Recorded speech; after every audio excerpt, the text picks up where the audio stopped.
Yo, what the hell's up? What's going on, everybody? Is this thing even working? Yeah, it is. We working out here. There's been an insane accident happening. It's in D.C. right now. Plane crash.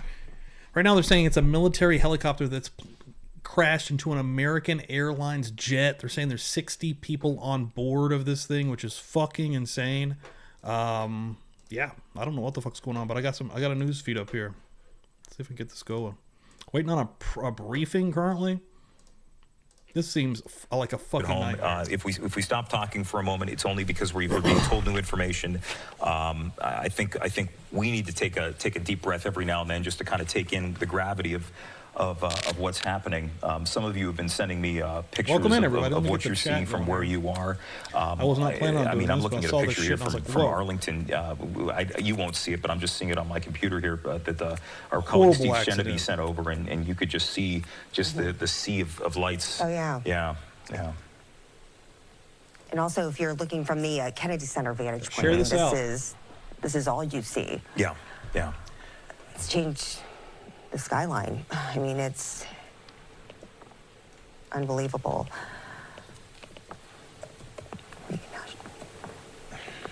All right. Again, we're waiting because there is going to be a briefing, but you want to make sure. Wait, 1 second. Go ahead, Jake. Okay. What we're doing is we're waiting to hear when there will be some communication. Okay. All right, let's go back to Nana Setio-Bones. Here's the actual incident that we learned of, that there would be a briefing coming from police or coming from authorities a little bit later. But let's talk to you right now. And as you see that rescue situation, just describe the scene for me. Yes, Jim. So the scene has actually changed from when we spoke about 20 minutes ago. You remember there was a number of boats and actually going into the Potomac. Turn around, look right over here.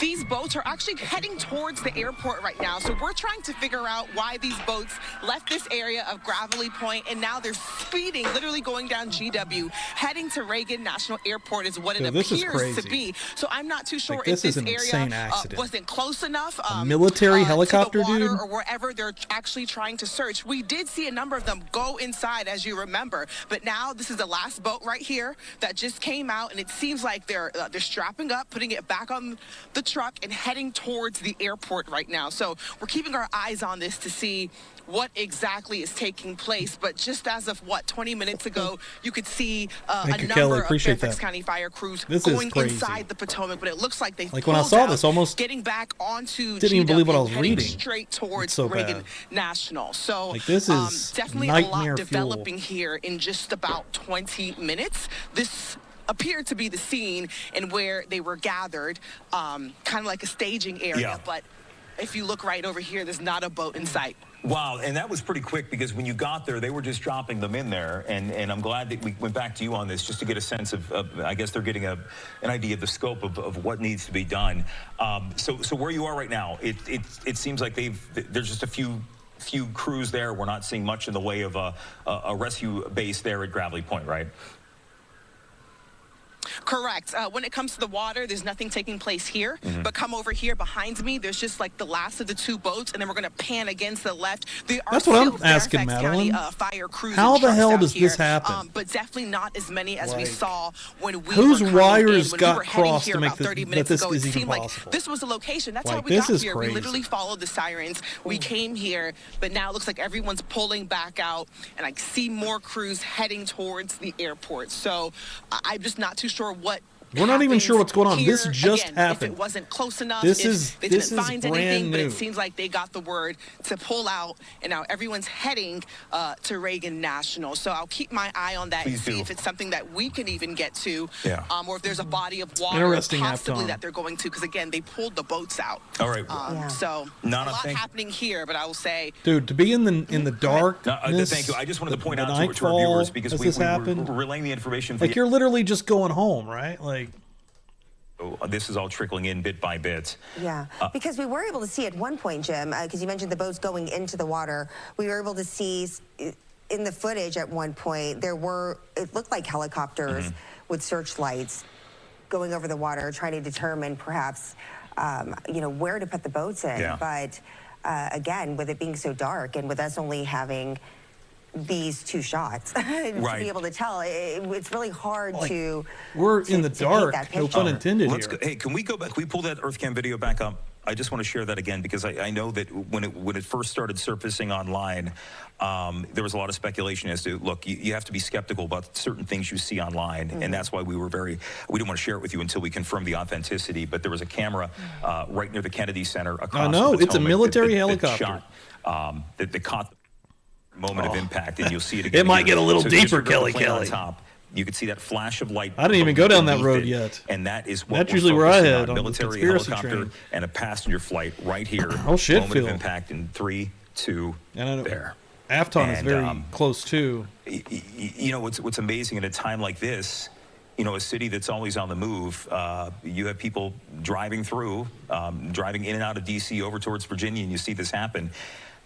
You got to wonder what goes through your head. It's usually such Everybody's a asking that now. Gabby, what's up? Welcome taking in here. off and landing, and that's why Gravelly Point. It's such a popular place, not just for. Dude, I'm so afraid for of flying. adults, I've but, never You know, flown. for kids to watch that happening. And Halle again, Berry! you know, these takeoffs happen. From what I said, don't take this as any kind of confirmation, but what I've seen is 60 people were on the plane. You know, dozens a day out of Reagan National and hundreds and thousands across the country without incident. But this is what we're seeing at this if I hour. can And find Angie, anything one of the big stories, I realize we're still working to get more information on this, but I just want to share, you know, one of the big debates that's kind of filled time in recent months, and this was something that has been years for that matter, that people have told us on Fox 5, that lawmakers have told us, that there was a lot of concern about the level of traffic coming in and out of Reagan Airport, because you don't just have the airport and the passenger traffic. You have, you have JBAB, you have the Boeing Air Force I would Base agree with this. not too far away from there. So there's a Unfathomable lot. levels of incompetence. My counterpart. I want to hear what they've got to say here.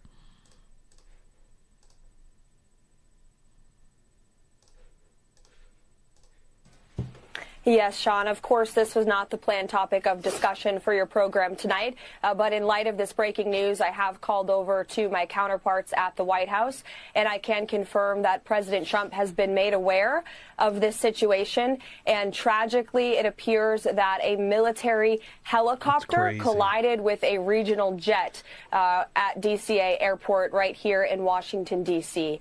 That's all I can confirm at this point in time. And I can just say that the thoughts and the prayers of the entire Trump administration are with all those that are involved. And we ask the public in this area to please stand by for guidance. National Airport, where people pick up and drop off their loved ones. There's definitely a heightened sense of urgency out here. I have chills up and down my spine. I'm going to have our photographer Jesse actually pan to show you what we're looking at. Hang on, Sierra. Let me 64 interrupt for a says second. Pat, Associated Press confirming now the helicopter that collided with the jet was flown by the Army. They're citing AP sources, so I just wanted to get that information out there as that's coming in. And go ahead and continue, please. Yeah, there's a lot of numbers being passed around. I don't know. Absolutely. As you just mentioned, Jim, a source does confirm This to is me just that there was like a tragic mid-air just collision happened. around 9 Like this p.m. is that happened as over fresh the as it Potomac gets. River, Nobody involving knows an American anything Airline right now. commercial flight 5342 from Wichita, Kansas, trying to land here at DCA that crashed with the Black Hawk helicopter. As you just mentioned, Jim, now we have clarification whether it was military, government, or law enforcement. You just said the AP put out an alert saying that it was Army. And a source does tell me there are expected to be around 60 individuals currently unaccounted for, and authorities fear that there may not be too many survivors. Emergency services are currently on the scene of this collision. As you can see in front of me, I've never seen this amount of flashing blue lights before my eyes. Right now, they're conducting search and rescue operations under pretty challenging conditions. Earlier, it was warmer, but the temperatures have now started to drop. Right here, hold on, I'm going to mute that just for a second. This is from Crime with Bobby. The plane that crashed near D.C. airport was carrying 64 people, including 4 crew members, according to the emergency services. The number of people on board the Black Hawk helicopter remains unknown.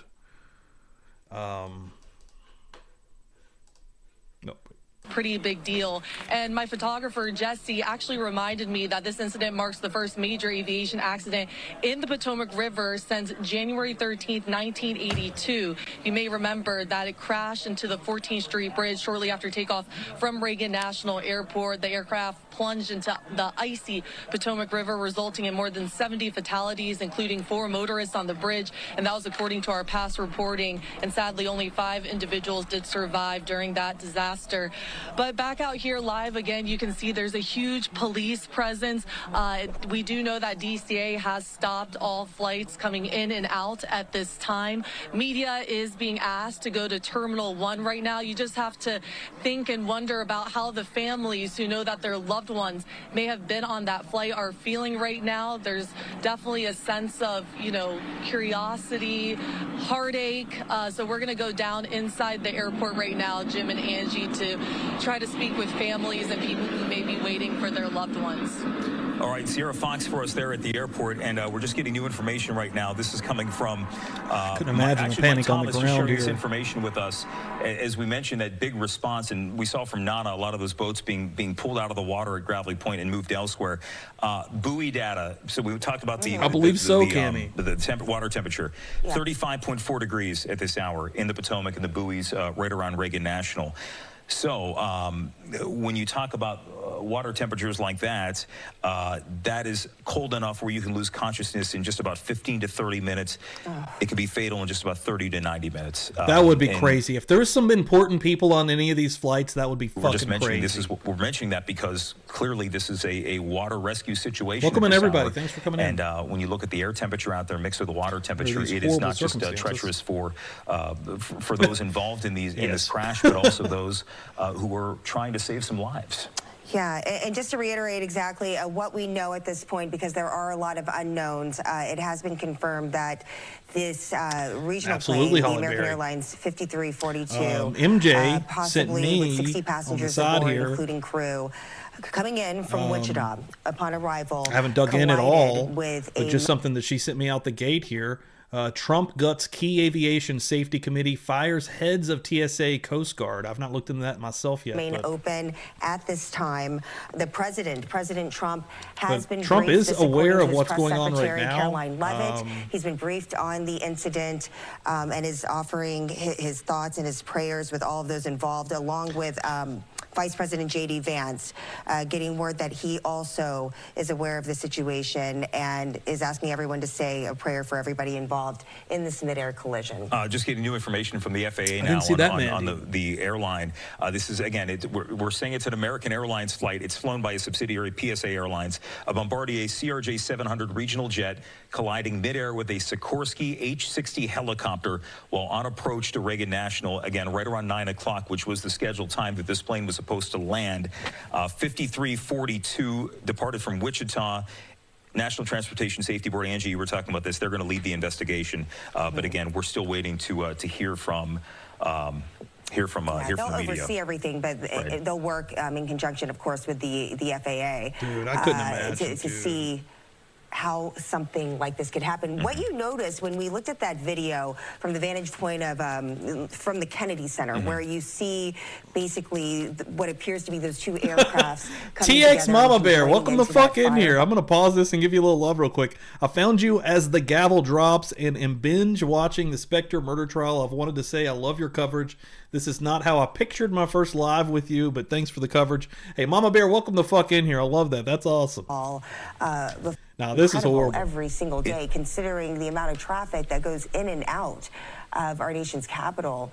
And as you know, mistakes can happen. And in this case, we don't know what happened. Yeah. And we actually are still waiting to find out if one dude, or I want both of this the press aircraft conference still right are in now. the water, and how many order these people are keychains I was talking involved, about last if night. there are survivors, if anybody has been rescued at this point. Yeah. We have our crew on the ground. Sierra Fox, you saw there at Reagan National, working her way into the terminal, and hopefully we'll be able to get some more information from her. We still don't have a timetable I don't even have Discord open. on Let me this open press it. briefing that we're Andy? expected to get from officials there at DCA. We're hoping it's been, maybe a little over an hour and a half, 90 minutes or so since this news broke. By the way, we mentioned Ted Cruz, and the reason his insight on this is actually quite important is because As a senator, he is on the Commerce Committee, which oversees transportation, chair of the Commerce Committee, which covers transportation. So, he would be one of the ones getting a briefing. Again, we heard from Senator Jerry Moran of Kansas, Congressman Don Beyer, who represents Northern Virginia, also getting some Mandy of that just information. Sent me another crash from yesterday. I'm Anybody, going to pull up here. who is heading into D.C., I would imagine this is not just going to impact our traffic tonight, but at this point, what it could do tomorrow for travel coming in of Reagan National Airport. We have crews all over the scene tonight. Again, we're working different angles here. Last time I tried to send this, it didn't work, though. So if anybody else wants to send sort through all of it and get through a lot of the noise, but a lot of the things that were suspected throughout the night have so far checked out. Again, military helicopter, which the initial reports said it was a D.C. police helicopter. It's warmer than it's been, right? The last fucking 3-4 weeks have been absolutely frigid, so it's warmer than it's been, but it's still horrible. Military helicopter, passenger flight. Those planes, I would drown immediately. I can't swim. Generally can seat about 70 people, so that seems to be Mountain Mama, welcome in here. The top of the line number that we're looking at. Burns, right everybody. Now, but we don't have confirmation how many people are on board. And we also know that American Airlines, real quick, while we wait on this press conference, Mandy sent me one from yesterday. Video shows F-35 crash in Elson Air Force Base in Alaska. So what the fuck is going on here? Let's pull this up here just real quick. Jet crash in Alaska. We're learning more about the crash and the pilot who survived. We'll go right back to that. Thanks everyone for being in here. Share this out. Hit the like if you can. Help me out. The Air Force pilot in this dramatic crash is alive. Video circulating online shows the F-35 crashing at Eielson Air Force Base in Alaska. The pilot ejecting safely. Wow, that's movie shit, the pilot dude. Parachutes the fighter jet spiraling to the ground. If you look closely, you can see that the aircraft's landing gear was down.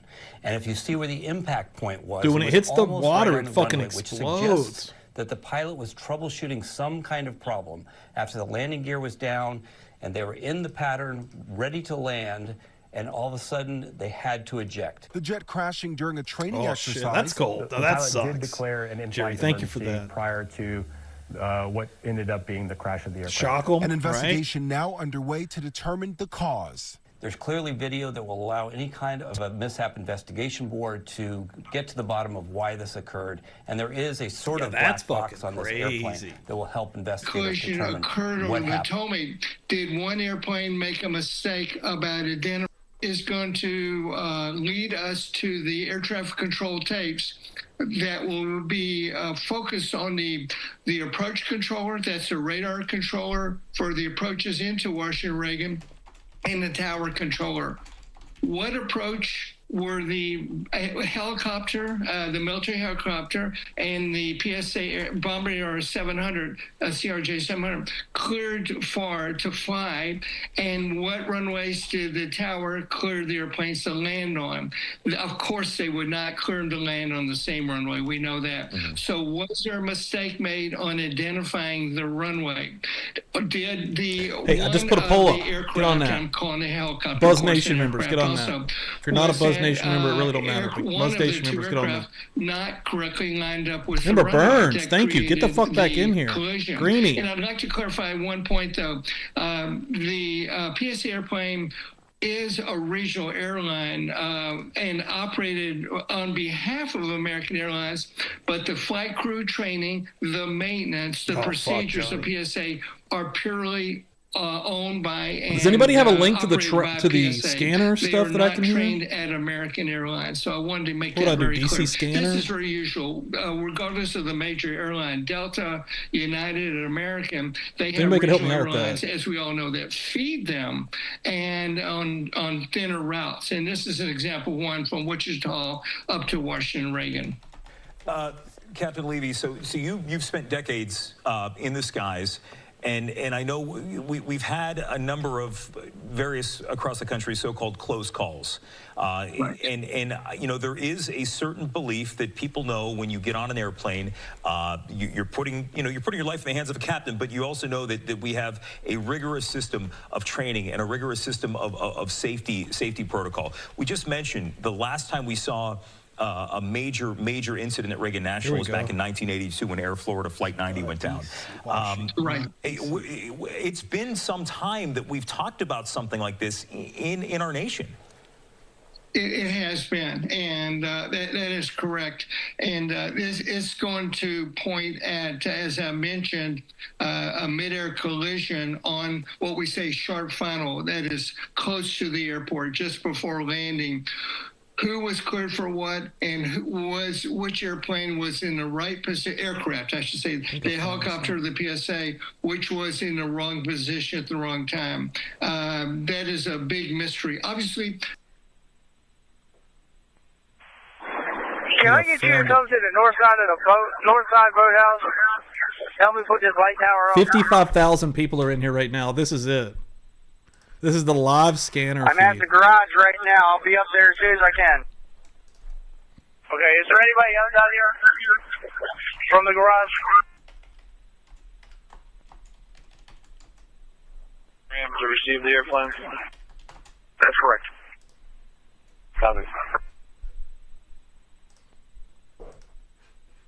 I want to make sure it's not going to break on us.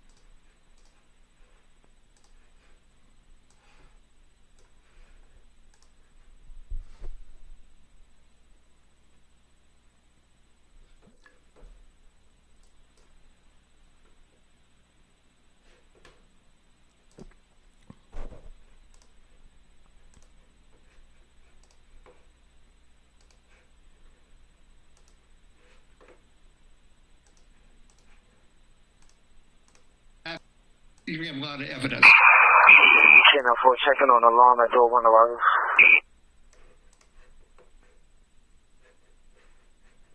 Time of night, and I believe the FAA, when they put 104 direct to 3 Nor 23, 3 Nor 25. Are you still available? On 33, which could be any runway. Can I have you guys respond to doors 5 and 6 to meet friends and family that are coming in?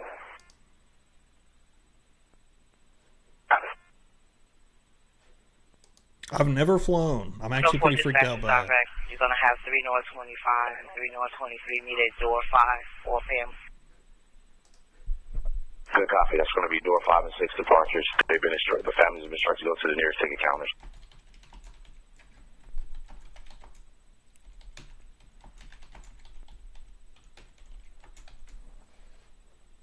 Copy. 3 North 23 and 3 North 25. You sound right. Order. Land in very low visibility. It's called They're turning around. landing system on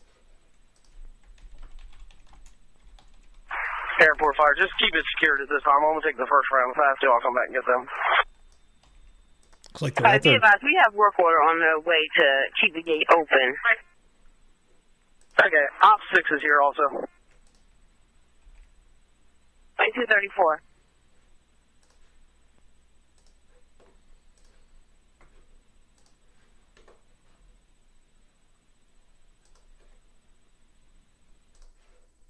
regional airlines, larger, the 747s, 777, Airbus, 737s, etc., and this regional airplane, they have TCAS, Traffic Collision Avoidance System, and it picks up an imminent collision, and you get an alert through the speakers on the aircraft. It says traffic. Having so no you're control seeing the is other the worst aircraft, thing. even a helicopter. And then if a collision is imminent, now I'm not saying the next second, in about 20 seconds, it'll say climb, or of course not descend. You're very close to the ground. Or so that's going to be a question. The TCAS is TCAS. TCAS. Did the military aircraft? I flew military, but a military transport, and so I don't know if the military helicopter had the TCAS. That's a big question. Why didn't it go off and alert one of the crews? Go ahead. Captain Levy, I want to ask you one more question, then we have to go. When you're flying into D.C. airspace, I mean, you have low-flying helicopters. You have the question of, are they lit up? Are they visible? Is there much communication between military pilots and commercial pilots? Often military, for the obvious occurrence of situation with the White House right there, most of the communications are on the same frequency we call VHF. Military can use UHF, ultra high frequency. But normally around Washington Reagan, everybody's going to be on the same frequency, and that brings up a good question. I'm hearing a helicopter cleared for an approach on near the same runway I'm on. That would make me be very concerned. All right. That is Captain Richard Levy, airline expert, joining us here on Fox 5. Sir, thank you very much for your insight, unfortunately, under these circumstances. We want to go to Shamari Stone, who is now out and about as we continue to cover this from every possible angle. Show you're at Gravelly Point now. Talk about what you've seen trying to get there. Well, I've seen a multi-agency response when you have fire, EMS, you have U.S. Park Police, everyone converging on Reagan National Airport. Many people have been coming out here trying to get to the airport, and they've been stopping by this area as you look right over here by Gravelly. Operations, Ops 5. Operations. Yeah, I'm headed out to the scene with an NTSB agent. Roger, NTSB. I'm heading to the scene. Like, it's so scary. It takes so long to get stuff going and organized. And, I mean, this is a life and death thing immediately.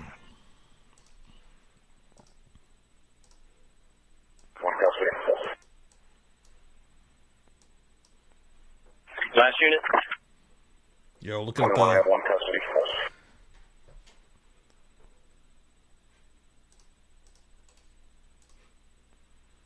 Copy, one in custody, 2237. Let me try this link. No, go ahead. Good evening. I know you're busy. I've just arrived. Oh, there's a lot of stuff on here. I'm at the MTC. If anybody needs me, I'm out here. Okay, sir. 103, 104. Oh, there's a lot going on here. We got airport webcams. Quebec is now closed between Tango and Yankee, along with taxiway Quebec 4, direct with Tower. Copy that. South 2. Good. You got another gate for me, please? Yeah, Bravo 41 will be the third gate. 41, 45, and 49. What about loaded just for the empty planes? Oh, you need a parking I might be spot too now stupid for the to aircraft? use this. Yes, please. This site. Right, let's go. There's a lot going on here. Next mainline airplane, hopefully. Romeo 9. Wait, that's not right. Gotcha. Romeo 9. It's going to be most likely a 737-800. Copy that.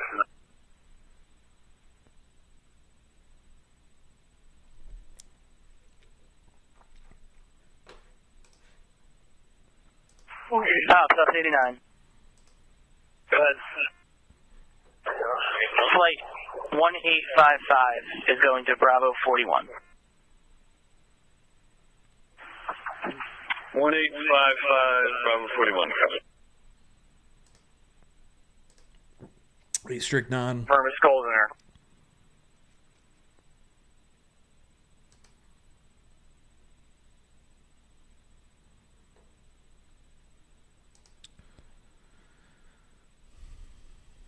Dude, it's fucking shitty, man.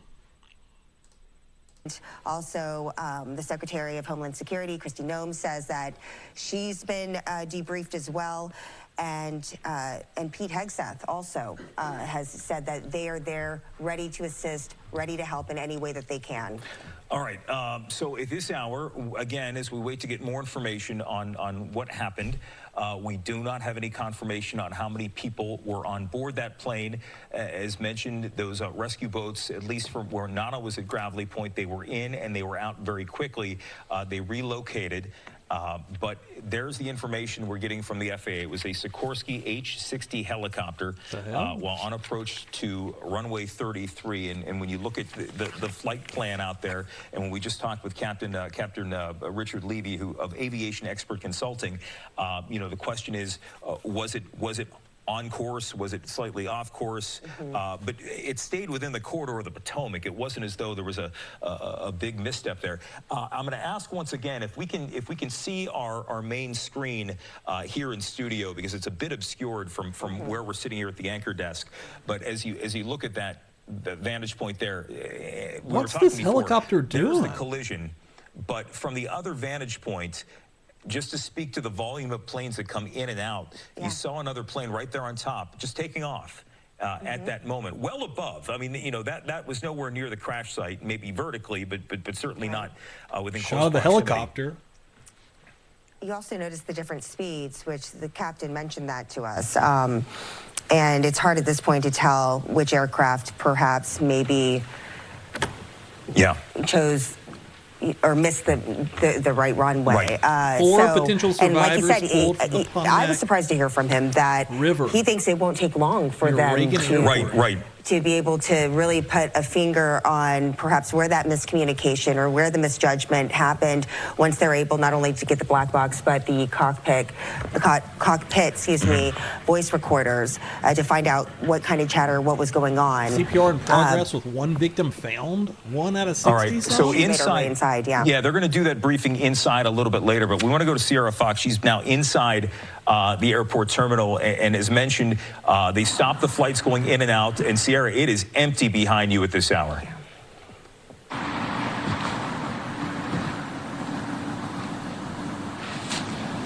Ominous, Phil. I mean, look, it's completely empty. There's no one behind the computers there, no one waiting in line, no one grabbing their luggage or anything. It is completely empty. I can even hear myself have an echo in here because there's barely anyone. We've seen the occasional law enforcement agencies running back and forth. Obviously, there is a sense of urgency due to that mid-air collision that happened around 9 p.m. And if you look at the boards over here, soon it will change. But right now it says emergency alert. Due to an emergency situation, all flights are being held on the airfield. Additional information will be available as received for customers on departing flights. Please check with your airline representative. But it's definitely such a scary feel in here. We have seen a few people waiting and walking around like this gentleman right here. But I do want to introduce you to Debbie here, who I was just speaking with.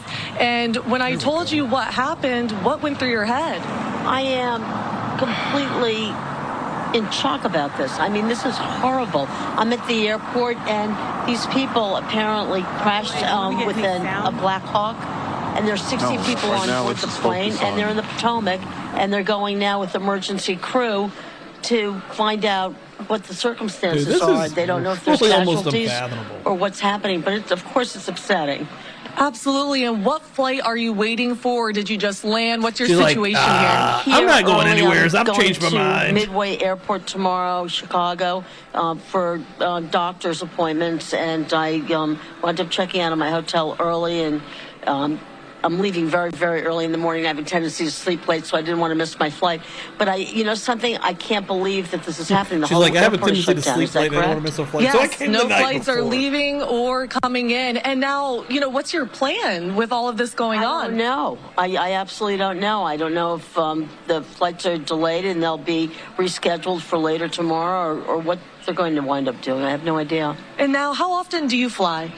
Well, I've had my cardiology team is in Chicago, and I've been back and forth to Chicago on a monthly basis, flying with Southwest successfully. They do a wonderful job. I really like the airline, and that's what I was planning on doing very early tomorrow morning, and now I just don't know.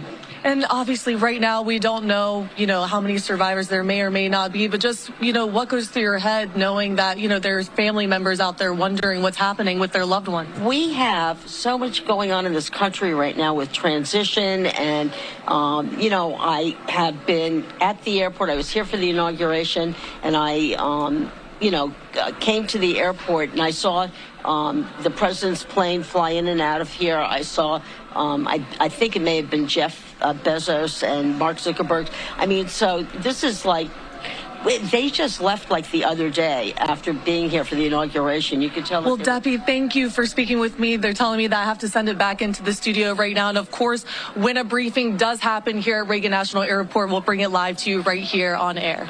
You know, at this hour, the information we're getting, again, from authorities is few and far between. Most of it is just thoughts and prayers from the likes of Mayor Muriel Bowser and many other lawmakers at this point. But we're still waiting to get concrete information on what happened. Yeah, until we have that information and the details and the facts, it's hard. It's hard to even put into words how people are feeling right now. I know that as I look at, I'm getting text messages from people who are from Wichita, who are friends of mine.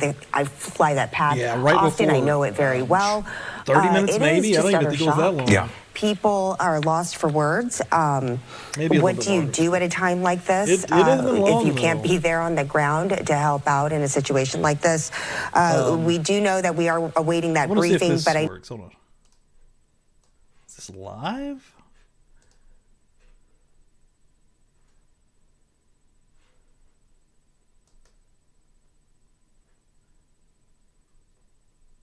I don't think this is working.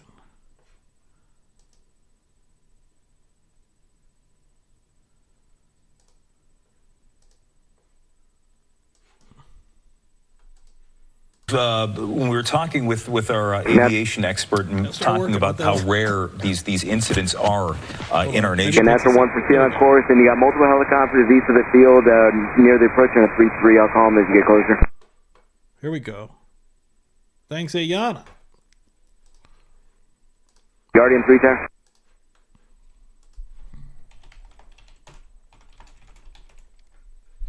Just want to confirm you're talking to Natural 1 air. Right. Natural 1, do you need to get low or can you remain at your present altitude?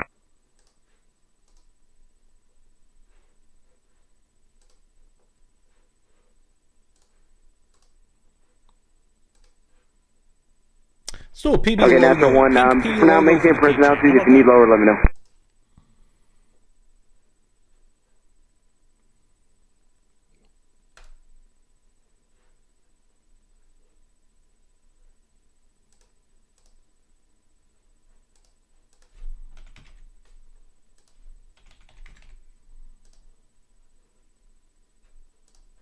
Boom. Order placed.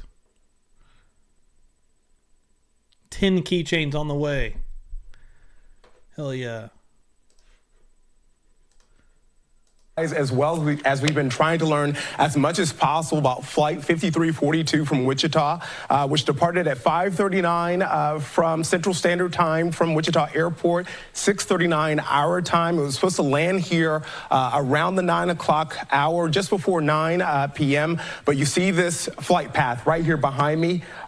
We zoom in and we can see moving up the Potomac, and it's very eerie of where it stops here, close to DCA, into the Potomac there.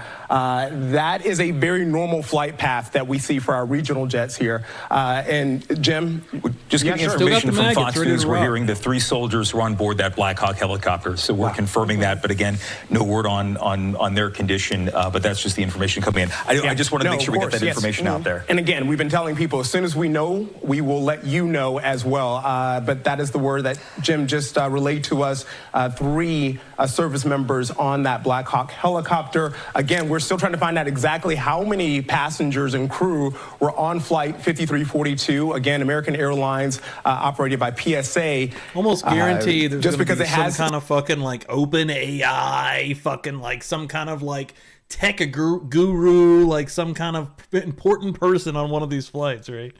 Now, like shit's as you take a look at that live scene happening, we still are taking a look at Flight Aware, trying to learn as much information as possible. As we zoom out, I want to take you, let's zoom all the way out, guys, zoom all the way out. You see this flight path here, everything moving smoothly, going back east here on a flight that, when we look at the flight path, when we look at the flight record here as well, this is a flight that this has been done numerous times here. And when it goes into DCA, you heard Jim and Angie talking about DCA. It is the nation's busiest airports and runways when it comes to the size of it and the fact that it is in the nation's capital. And we see about 800 flights in and out of DCA every single day. This you is do the math on that every minute. This is from Raw Alerts, and it's grim. It says, breaking, officials say the military Black Hawk helicopter has been located upside down and almost fully submerged.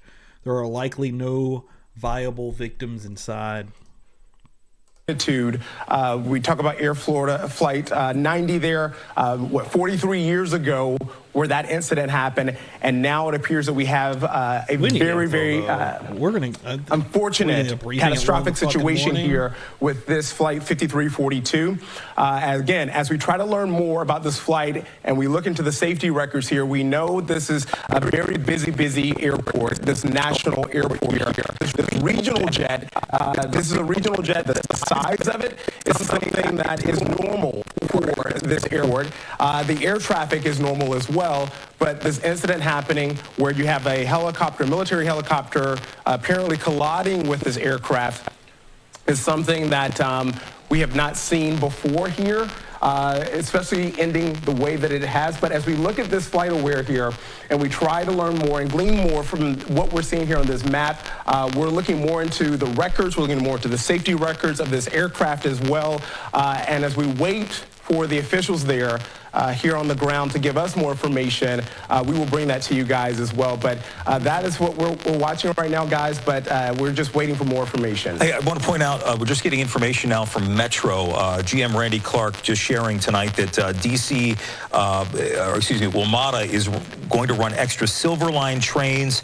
They're going to keep the Silver Line open to get people in from the Dulles area as well, you know, trying to facilitate people who might be stranded tonight. They're also sending buses down to warm up a lot of those first responders because, as mentioned, you know, the air is 46 degrees at this hour, but we're still dealing with some very cold water situations as those first responders tend to the rescue efforts.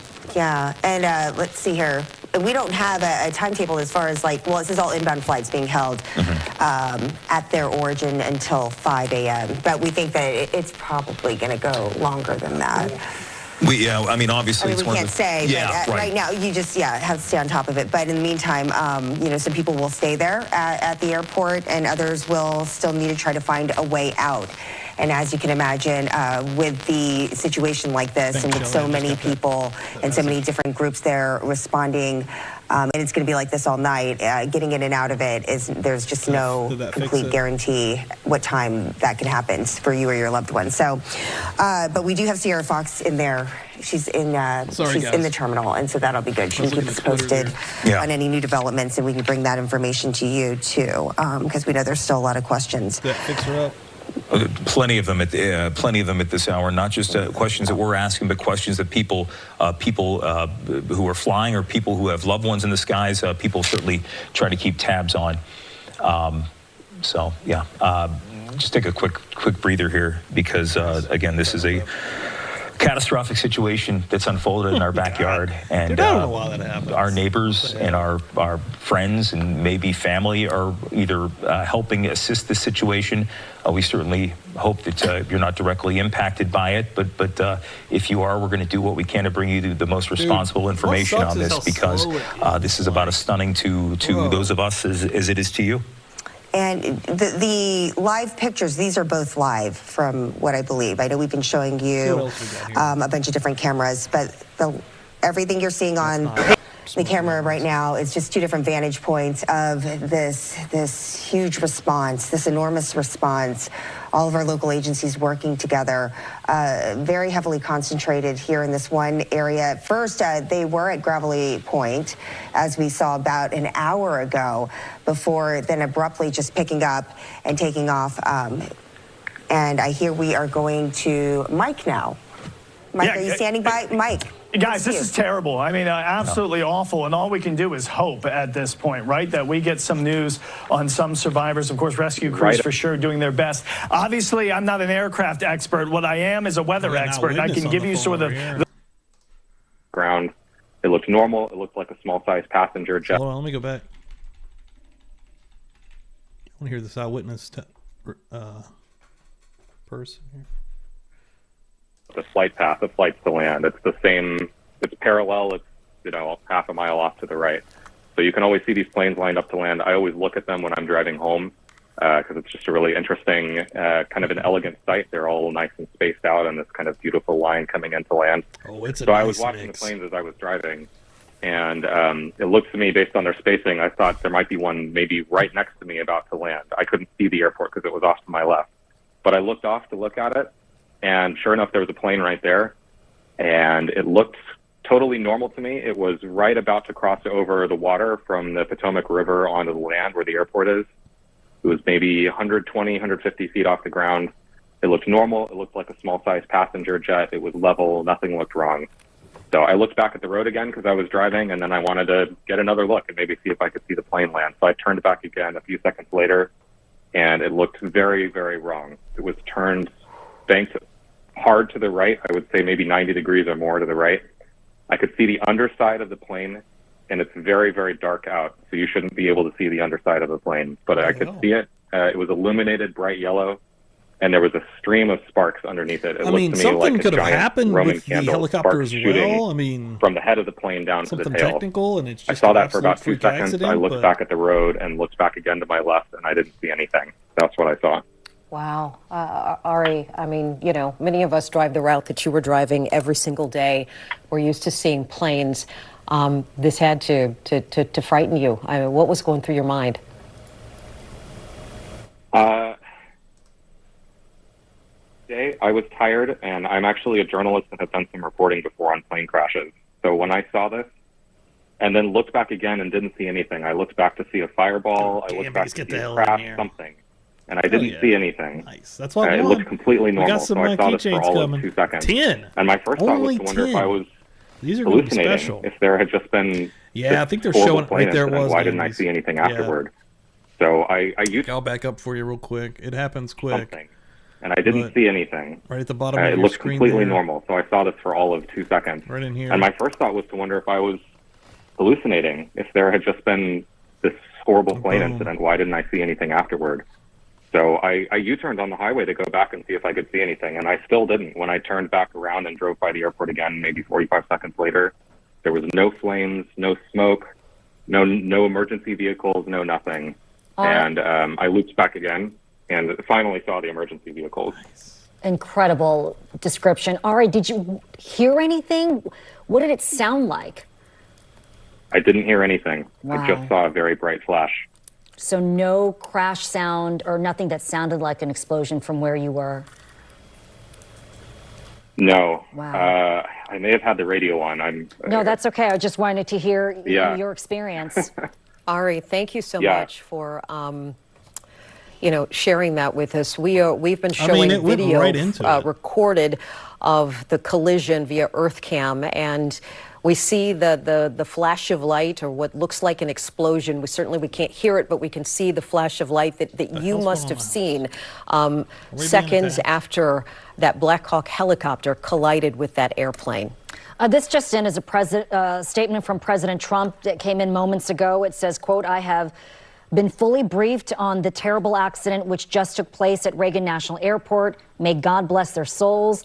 Thank you for the incredible work being done by our first responders. I am monitoring the situation and will provide more details as they arise." We're also learning a little bit more information about that Black Hawk helicopter tonight. NBC News is reporting that an Army official said preliminary indications are that 3 people were on board the Black Hawk. The official could not confirm the status of the 3 people on board. Certainly, we heard our own Mark Seagraves telling us from his sources that helicopter was upside down and not stable, and crews had not been able to get inside yet. Let's go to Doug Kammerer, who's standing by and can give us a vantage point of what that scene looks like. We've been talking about the unique situation or the unique position of Reagan National Airport, Doug. Yeah, you just heard from that eyewitness that he saw the explosion and a lot of people said it looks like it fireball happened afterwards, on and he was purpose, wondering dude. why. I can't It's because it went into the Potomac River. If this had made its way on land, there If we would have find been a out there's huge some kind of, like, fireball there. But because it made important its way person on onto either the the river flight or the and crashed helicopter, into the that would river, be fucking we're insane. looking at the fact that there was no fireball. everything Now, right take now a is look. just These are the all runways. This is the normal politics runway and that most of us go out on. This is runway 1. This right here is 33, and this is where this was coming through. Right there is 33. 33 is about 5,200 feet in length. Runway 1, the longest runway, over 7,000 feet in length. These one airplane and one helicopter coming together just offshore here. It was carrying 60 to 65 people. I've gotten different numbers, but up to 64 people.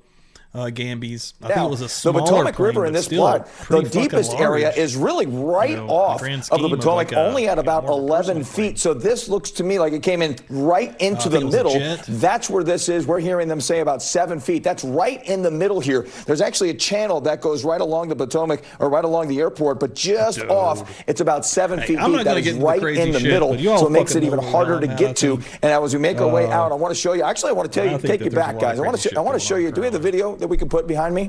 Because I want to show make sure everybody is seeing exactly what's happening with this video. You've got 3 different, you got 2 planes and you've got 1 helicopter coming together here. You've got the first plane that's coming up runway 1. Right here. That is runway 1 that's taken off. That's the one that's moving off your screen to the north. At the same time, you see those other ones. Are we able to put this behind me, guys? In, I guess, for a landing. Like we talked about, I want to make sure that people can really see where that little helicopter was because it's such a small light. But if you see it on the middle part of your screen, the 2 right there, you see the helicopter coming right at the plane. And then you can see that fireball. Then you can see exactly what's happening with that smoke that's going on there too. So once again, let's show you what's happening. You get that first plane. Here's the first plane taking off. Now this one's making its way towards the camera, moving to the north. Here's the other situation right there, and you see the fireball. But you notice the fireball, the explosion. Now you see the smoke, and then you see no more smoke after it as it crashes in towards the Potomac. One more time, I want to show you that. Look at the helicopter right here. See that light right there going right at this, and there are some indications. I hadn't noticed that. That a tower. Fuck, dude! It actually does look like it flies right into it. What the fuck? Smoke after it as it crashes in towards the Potomac. One more time, I want to show you that. Look at the helicopter. Dude, right how here. could you not see the fucking plane? Right there, going right at this, and there are what the fuck? Some indications that a tower, I don't know if it was DCA, what I don't know if it was over towards Bowling, I mean, but there was a tower did that someone was talking pass to out one at of the these fucking 2, wheel? either the plane or the helicopter, saying, hey, again, a malfunction do you that see they what's couldn't happening control? around you? Are you looking at the other aircraft? And apparently they did not see this. Now, one other thing to talk about. This happened around 9 o'clock. Let's go back to my maps now. I want to show you what we have here. Of course, we've got this huge hypothermia risk. And from Mark Seagraves, we're hearing that they're not in the water looking for people actively. That's scary. Water temperature 35.6 degrees. Hypothermia sets in 15 to 30 minutes. This happened at 9 o'clock over 90 minutes ago. Now close to 2 hours ago. Time of survival, 30 to 90 minutes. So we know we can think about what is happening right now. I can't believe that. Doug, thank you. What I just saw, if you were just joining us here at 11 o'clock on News 4 at 11, we are following breaking news tonight.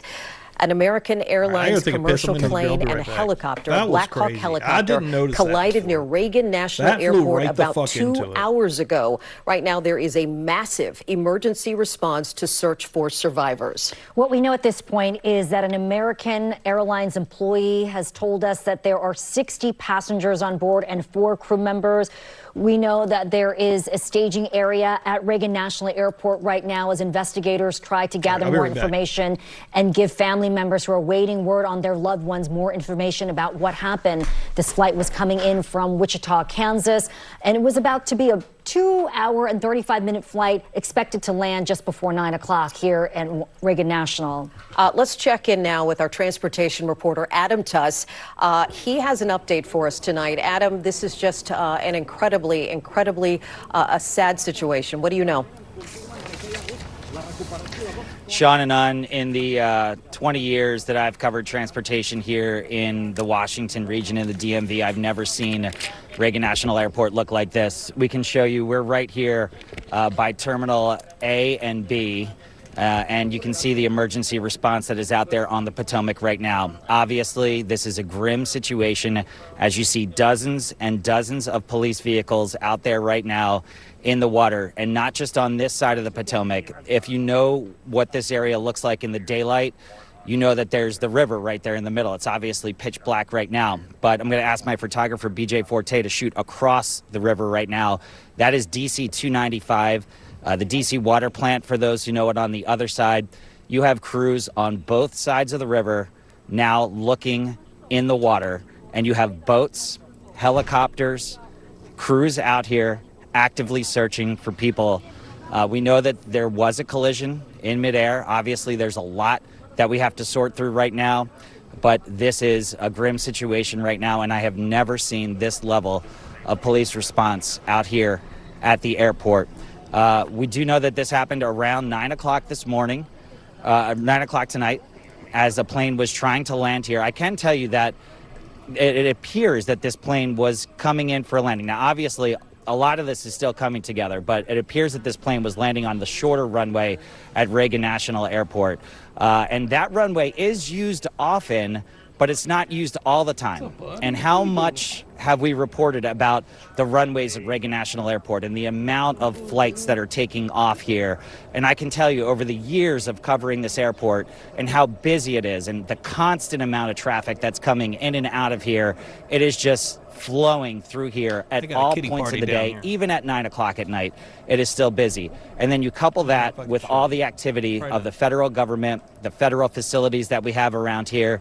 You have Haynes Point around here, you have Poplar Point, you have National Park Service helicopters that take off around here. Obviously, this seems to be a Black Hawk helicopter, a military helicopter that was involved in this collision. American Airlines putting out this statement tonight. What's up, dude? What are you doing, and we have boss? an awful situation here at Reagan National Airport tonight. This is still a very active situation. We have a lot of details that we need to learn. A lot of the information that we're hearing right now is very preliminary. I want to make that very clear. This is all information that is very preliminary, and we are trying to get as much information as we can right now from the airport, from the airlines, from the agency that was in charge of that helicopter, from all of it. Media is assembling here at the airport, and I can tell you just for myself, I had to run over here. I couldn't even get into the airport. I could get to about Route 1 in Crystal City and then had to park my car and run over here to come meet my photographer and get on the air. So obviously an active situation. We're going to be here all night, guys. This is looking grim, to say the least, and we'll get all the details that we can get for you. Back to you. Adam, you really set the stage for us because we know you know that airport so well in all your years of reporting. Well, Charles, don't know what to think about. It's also restricted airspace there. And the fact that the Black Hawk and aircraft collided midair. Can you talk about how interesting, unique, and mysterious that is? I mean, it happens every day, and that the fact that all of these aircraft are moving around our region. Anyone who lives here in the DMV knows that there are constant helicopters flying above from military operations. There are planes landing all the time. There are planes that go to Dulles Airport that fly through this airspace that traverse this area. So it is a very closely coordinated dance. There's a Coast Guard helicopter that is all the time flying here at Reagan National Airport. So it's not like this isn't something that happens out of the blue. The White House isn't far from here. You've got Marine One that's flying here all the time. So that part of it definitely needs to be understood. What happened here where this plane was able to get this close enough to a helicopter in this airspace, which is so closely restricted. You know, a lot of times we'll try to fly drones around here as part of our News 4 coverage. We can't even get inside the Beltway to fly any drone because we have to regulate that with the FAA. We have to file that with the FAA. So we can't even do that kind of stuff inside here. And everything is so closely coordinated. But again, this is a very busy airport, and it is from 6 in the morning till 2 in the morning. It is constantly sending planes out of here. It is a very busy space, and so clearly something went wrong here, and we need to learn a lot of the details. And again, guys, I want to stress, so much of this is preliminary. This just happened. We have to learn more about what happened. Indeed, we do. The NTSB right now saying they are launching an investigation team to the crash site very soon. Adam Tuss, thank you so much. News 4's Mark Seagraves is at a new location now with more information. Mark, you were able to give us more details about where they believe this plane and this helicopter went down. Yeah, that's right. I am on Will Dangerfield Island at the Washington Sailing Marina on the Virginia side. Take a look up in there. There are 3 helicopters. We've been seeing 3 helicopters going up and down the shoreline doing a grid search of the Potomac River. This has been crazy. Mostly Like a focusing on the information right now. A Black Hawk helicopter has crashed into a plane, and the footage we just seen looks like it flew right into the plane, like right into the plane. Crazy. Shoreline on the other side of the river from us along Joint Base Anacostia Bowling. And if you push in, if I ask Beth Brown, our photojournalist, to push in over there on the shoreline, you can see that massive response of first responders on that shoreline along Joint Base Anacostia Bowling. What I am told by 2 first responder sources who are on the scene there right now, they tell me that the plane itself crashed in about 7 feet of water and split into 2, and that divers from both DC Police Department and the DC Fire Department this right here are in the is water the helicopter. And are actively Look at how it flies searching into this the plane. wreckage of that plane as we speak. Again, that in about 7 feet of water, heading straight on the shoreline for it. Closer to Joint Base Anacostia Bowling. What the fuck? The helicopter, I'm told by those same sources, is in the same proximity. It is upside down in the water, and the way they described it is that it bounces up and down, and sometimes it comes above the surface and sometimes it goes below. They're telling me that the helicopter is not stable enough to have divers make entry to yet. When I spoke to them about 15 minutes ago, but they had made entry into the plane, which again, sources are telling me had split in 2.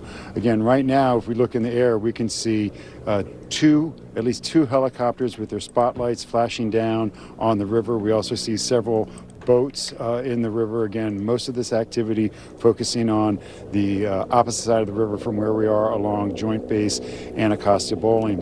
Yeah, this was and I will tell you, a jet, but it was carrying like 60 to 65 people, unconfirmed, but that's what the word is right now. Up in Falcon 1, the DC police helicopter, just about a week ago, doing a ride along with these officers who are most likely in that chopper above us right now doing this search, and I can tell you they were keenly aware. DCA Reagan National Airport along the Potomac, and clearly this is an urgent effort to try to identify where the plane went down and to try to find any survivors that they can at this time. The water temperature, according to our meteorologist Bill Cairns, said to be about 35 degrees right now, which means hypothermia sets in perhaps 30 minutes or a little bit longer, which gives, if this took place about an hour, 2 hours ago, a very short window for an effort to try to save anybody here. I got to tell you, Lester, this is a very complex airspace. It's the intersection of the planes that are landing at DCA and also the very protected airspace that is around the Washington Mall, the nation's capital, and the White House as well. We have now heard from President Trump, who I'm told has been briefed as part of this effort. He says, I've been fully briefed on the terrible accident which just took place at Reagan National Airport. May God bless their souls. Thank you for the incredible work being done by our first responders. I am monitoring the situation and will provide more details as they arise. We are also hearing from both the Republican governor of the state of Virginia, the Democratic governor, Wes Moore, of the state of Maryland. They say that they have their state police departments actively involved right now, including from the Maryland side. We are told they are deploying divers to go into the water here with those frigid temperatures as well. Last thing I'll say, Lester, the blessing here is 55 degrees earlier today. This was iced over only a couple of days ago. The river is finally clear as it's thawed out. Back to you. All right, Peter, thanks very much again. 60 people, 4 passengers, 60 passengers, 4 crew members on board this aircraft that went down. I want to go to Tom Costello, our aviation correspondent. Very busy airspace there. Explain who gets the right of way, if you will, in this area. Well, Peter made the point. Not only do you have incredible air traffic there going into and out of Reagan Airport, and even though Reagan Airport is not the busiest airport in the country, it has the busiest runway in the country, runway 1. That tells you how much air traffic comes in and out. Now, this plane was coming in to land on the shorter runway. It's a regional jet coming in to land on runway 33 from the south, banking a little bit, left bank over the river, and then landing on runway 33. The video that appears to show this midair collision would appear to show the helicopter coming up from behind as this plane was on approach. And the question is going to be, was air traffic control, first of all, were they on the same radio frequency? Second of all, was air traffic control coordinating and aware of both aircraft? You want to watch the middle of the screen, not the plane taking off to the right. The middle of the screen shows that incredible collision. It appears that helicopter came up from behind. The question is going to be, was air traffic control coordinating? Did the pilots see each other? Did they have collision avoidance systems operating? There are an awful lot of outstanding questions. The focus right now is this rescue. All right, Tom, thanks very much. This plane, by the way, coming into D.C. Airport on a flight from Wichita, Kansas. That concludes this special report. We have much more now on our streaming network, NBC News Now, and online at NBCnews.com. We will, of course, update here as warranted. For now, I'm here into D.C. opposed to an incident early on, and I realize that is... See what's going on in this guy. 52,000. It's went down a few thousand. Not a lot going on. You think there would be a lot more shit happening?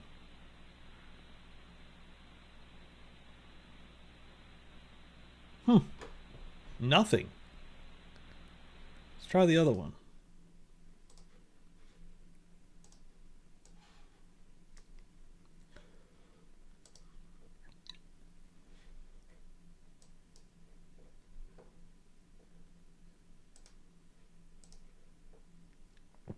See if we can get anything to come through here. Hong's $1,000 shoes. Get the hell in here, bud. What are you doing? Shit. Oh, shit. Here we go again. Well, these ain't working. We're supposed to land at Reagan National and cannot at this point. As mentioned, inbound flights are being held at their origin until Thursday at 5 a.m. But you got to imagine that there's a good possibility there were planes that were en route to Reagan National, because Metro, just within the last half hour or so, said that they are extending Silver Line service out towards Dulles Airport tonight to assist if anybody has had to divert to Dulles. But we don't have any specific specific examples, but you can imagine that in a situation like this, the GM of WMATA, Randy Clark, certainly may have been given information that would necessitate keeping the transit system open for some time. It's too early, obviously, to come to any conclusions, but I know prior to breaking in with the information from American Airlines, I was talking a little bit about the collision system or the alert system that these commercial airliners have in place, and apparently helicopters, Black Hawk helicopters, don't have something of that nature. But because of the structure and the way that it's created, looking at just commentary from Black Hawk pilots online saying they have a pretty good vantage point. They have good clear views. They can see what's around them if there's something approaching. So not sure if visibility at all was an issue. Obviously, weather, other than it being dark and being, moonlit, might be the only factor when we talk about visibility. It's too hard to say, but it seems that both aircrafts are not equipped with an alert system of that nature. So, and I want to go back to just things that we've been saying throughout the night in terms of the early speculation and the early information that was coming out. And there are people with sizable social media followings and who have loud voices in American media. And I want to ask all of you watching tonight. I realize times like these, in times in which we live, it is in vogue sometimes to fault what we do, and sometimes that's rightfully so. But what we're doing here is trying to give you factual information. We're not speculating as to what happened. Out of the river right now. I'm just praying that somebody's pulling her out of the river right now as we speak. That's all I can pray. Just in, a man waiting at Reagan National Airport says he was there waiting for his wife who was on board the doomed plane. I'm just praying that someone is pulling her out of the river right now. Dude. I'm just praying that somebody's pulling her out of the river right now as we speak. That's all I can pray for. Insane accident with a military helicopter. She texted me that they were landing in 20 minutes. Oh, bro.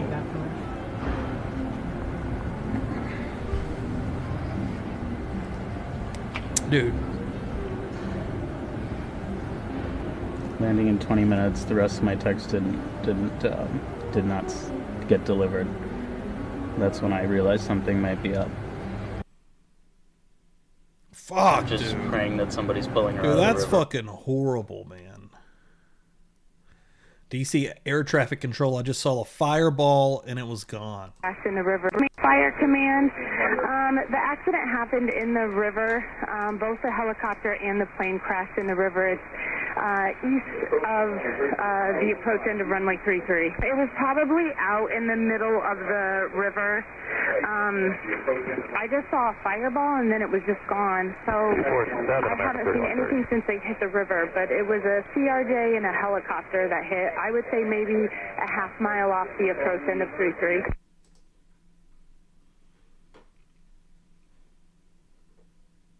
What does that mean? The military Black Hawk that crashed into an American airline flight in Washington, D.C., I can't even talk, was reportedly flying dark. The chopper was not broadcasting an ADSB signal at the time. I don't even know what the fuck that means. It has just been found submerged in the Pontiac River. I'm going to look that up.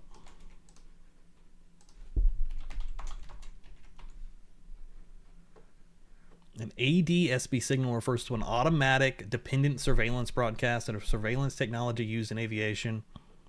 All right, that's pretty self-explanatory. Fuck, dude. That dude just fucked me up a little bit. This way.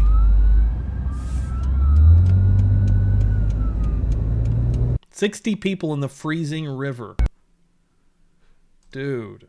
When we're talking about a plane that goes down in the water is with water temperatures. They're in the 30s, widespread. Chesapeake Bay, Potomac River had ice on it all last week, even into this week. And we were able to go in on the buoy and get a reading. And this was live within the last hour. It gave us a reading 35.4 degrees. That is very cold water. Unfortunately, it's water that, yeah, is survivable, but you got to get folks out of the water very, very quickly. After about an hour in water like that, you can lose consciousness 15 to 30 minutes. Yeah, but after an hour in the water, your chances of survival do go down very, very quickly. Of course, the buoy a little bit farther away from Reagan National Airport. It is the closest reading, though, that we have to DCA. Now, we're showing you this video here, which is coming off of the Earth Cam that overlooks the Lincoln Memorial. Lincoln Memorial way up here, and this plane was on approach, kind of coming across Maryland, about to head into D.C., right across the Potomac River there. So that was the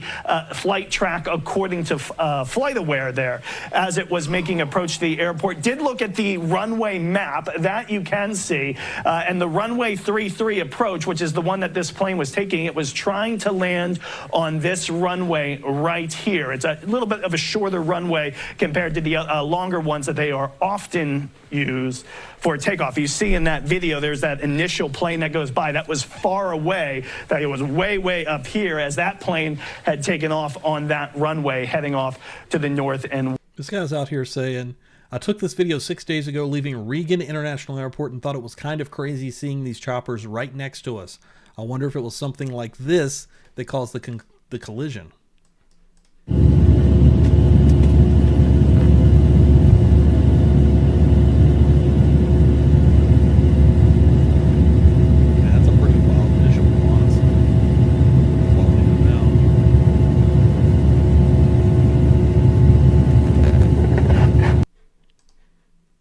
Let's get a report from you.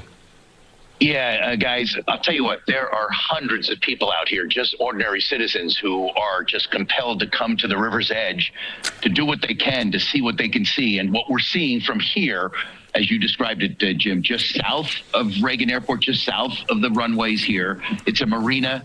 If you're familiar with this area, it's on the Virginia side, Dangerfield Island, looking directly across the river, and it's probably about a mile from here is where the search and ideally rescue activity is taking place. So it's directly across clear view. It's quite a distance, but this is where people are coming to just. They're compelled to witness this thing. Nothing like this happening for more than 40 years here. And I'll tell you, there's loads of people coming out here to witness. It's heartbreaking to see. As you're coming in, people are walking out just shaking their head. Of all walks of life.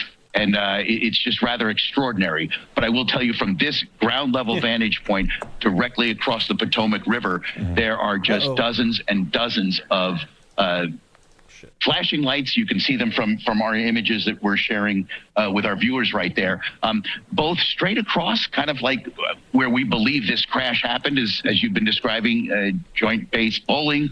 You know, that's where Marine One is stationed. So that's all federal property. So I'm going to try as soon as I'm done speaking to you here and now to go around to the D.C. side to see as close as we can get to where the activity is happening, but also there's quite a bit also south of here.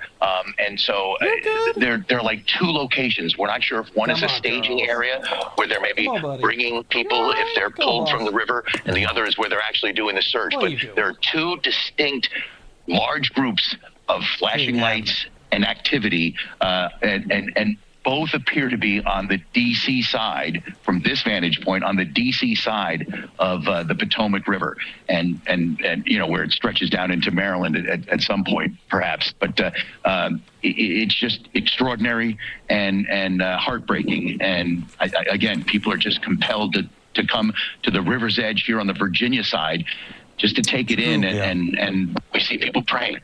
So, Bob, let me ask you, as we were looking at where Shamari was earlier at Gravelly Point, and we all know because it's right there, right on the edge of the runways, where you are, where there are curious onlookers, you're far enough away from the airport, I would imagine, where it doesn't appear that that's impeding any sort of response, correct?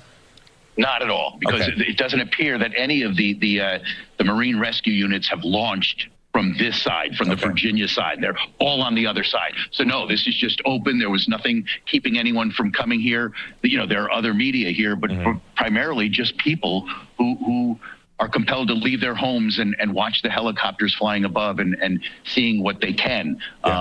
It's disheartening, frankly. Yep. Wow.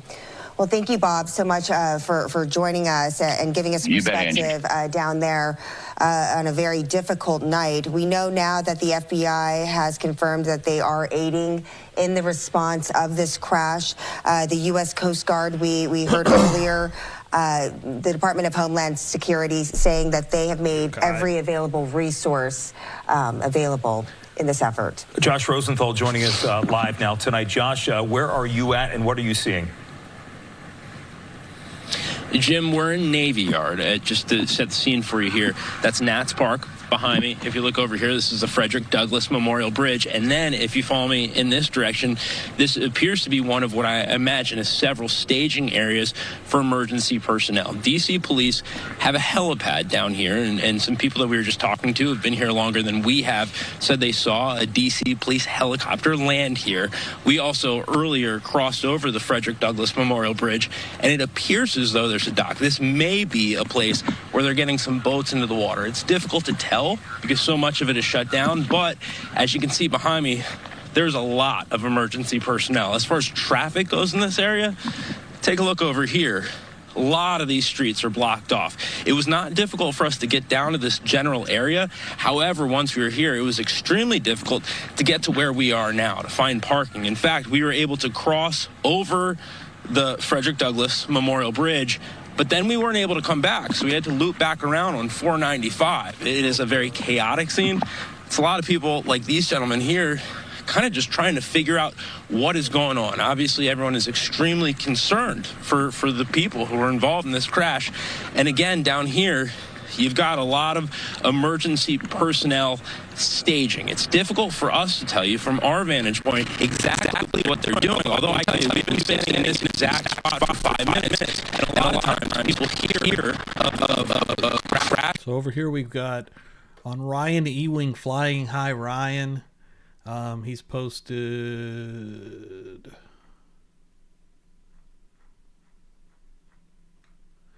Pulled the ATC audio around the time of the reported incident at DCA. You can hear the audio gasps in the tower controller, then set other traffic around.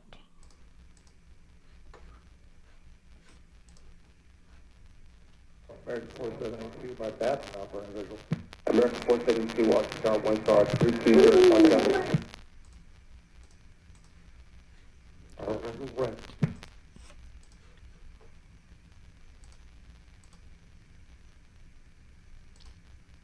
It's crazy. It looks like it flies right the fuck into it. Did you see that? Waiting on it, Holly. American 130, go around from left end 250, flight maintain 3000. Left end 350, 3000, American 3130. Tower, Blue Streak, 5347 is on final. Request runway 33, circle to 33. Make it heading, American 3130.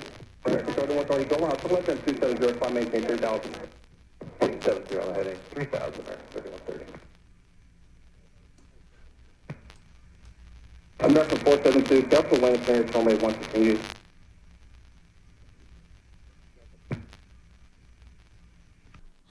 I didn't really hear that, but...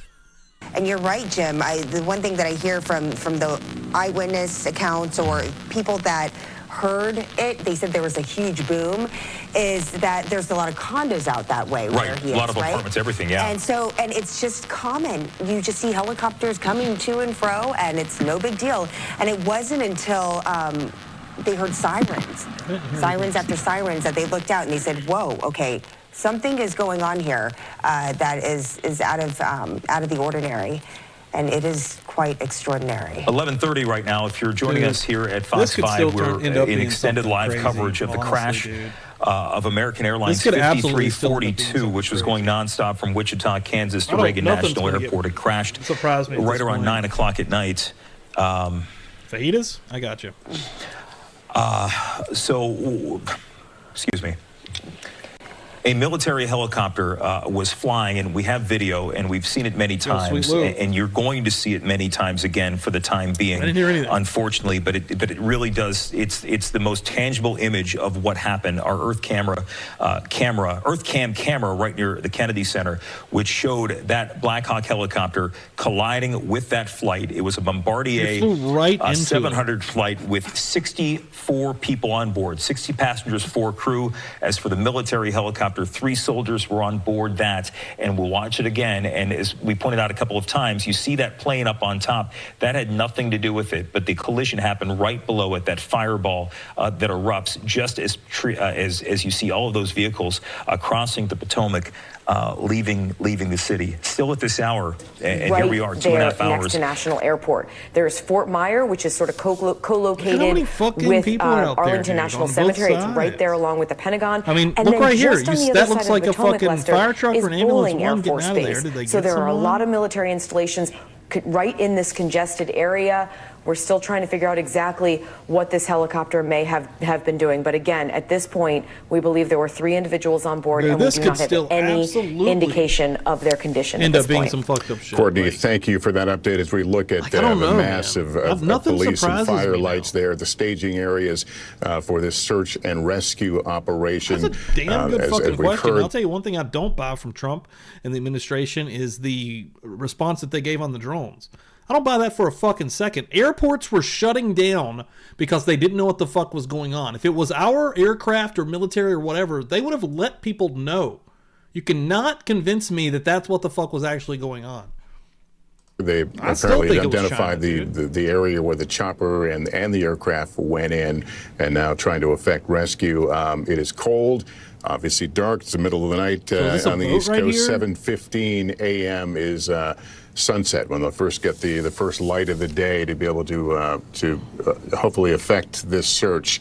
But this is grim and, as I said, dangerous work. We continue to follow it from this end. I do want to return you right now to our NBC station in Washington, WRC, as they continue their breaking coverage. What do we got here? Got a little... It'd be quite a bit. And my wife was really concerned, and she's like, you should just get out of that airport and go somewhere, stay at a hotel. What is he saying? I'm going to go back. 20 minutes later, a crew member came in and said that there had been an issue and we're going to have the airport is closed. And it probably will be closed for at least the next 2 hours. And they wanted everybody to deboard the plane. We waited to see what would change, and later they let us know that the airport was closed for the rest of the night and maybe tomorrow as well. They also let us know what was going on, that there seemed to have been a military helicopter that crashed with a plane, but we didn't really hear too many details from that. And it's kind of different than what I've been hearing on the news, so we're not really sure. When you were on the plane, you can't almost don't even. I'm getting actually more conspiratorial just watching this shit. Probably too much shit's going on in this fucking world right now. Further out. I'm not going to go all the way in because I don't you can see the 2, 3, maybe 4 blocks of just lights all the way down. Does this worry you since you were on a plane and when this all goes down? It worried me quite a bit. And my wife was really concerned, and she's like, you should just get out of that airport and go somewhere, stay at a hotel, and leave from another airport tomorrow. A lot of people are in that situation tonight where they were on a plane or else they were on the way into Reagan National. A number of flights have been diverted. Metro is running additional service on the Silver Line tonight, going from Dulles Airport to Metro Center. And then at Metro Center, they will bus people back to Reagan Airport. But we should point out, Angie, with this flight coming into D.C., I hope people are watching. I hope nobody's directly affected. But if you are, American Airlines does have a statement out tonight, and they have established a hotline. It's on the screen, 1-800-679-8215. That's how they're going to disseminate information. And again, we're waiting for a briefing. We don't know when that's going to happen, if it's going to happen tonight now. They haven't even given us a window. I mean, the next closest thing that we heard of any kind of briefing and timing was when Senator Ted Cruz says that they expected to be briefed by the FAA Thursday morning, tomorrow morning. We don't know exactly when that will be. Hopefully, full crazy us as the media and these families will be briefed before that with what they know. What we can tell you, though, is what is evident through what you see on your screens right here. Look at every fucking thing happening, and nothing makes any goddamn sense. To help out in the situation and try to find more people and save more lives is out and about and doing what they can. The FBI joining the search and rescue, the response in this crash. The U.S. Coast Guard out in full force. We know the Maryland State Police, they have deployed their divers. They are in that frigid water right now, the frigid Potomac, here at the scene of the helicopter and plane collision. We still don't know how much. If both aircrafts are submerged in the water, it's really hard because it is so dark, and that adds to it complicates things and the amount of danger. It increases the danger factor here, and obviously visibility a big factor. Dozens of firefighters also joining in those dive operations. So we got a lot of people on the ground that you can see, but we also have a lot of people in the water as well, working to do everything that they can in their power right now to bring survivors to safety. You know, as we mentioned before, all this came in tonight, right around, and the news around 9 o'clock. And, you know, initial reports come in that it was a small crash. Then we heard the helicopter was involved. Then there was conflicting reports of where the helicopter was coming from. And that's really situations like this. This is just how breaking news works. And we often hope all this information comes in and we just hope it's overblown. And that's generally what we were hoping for, regardless.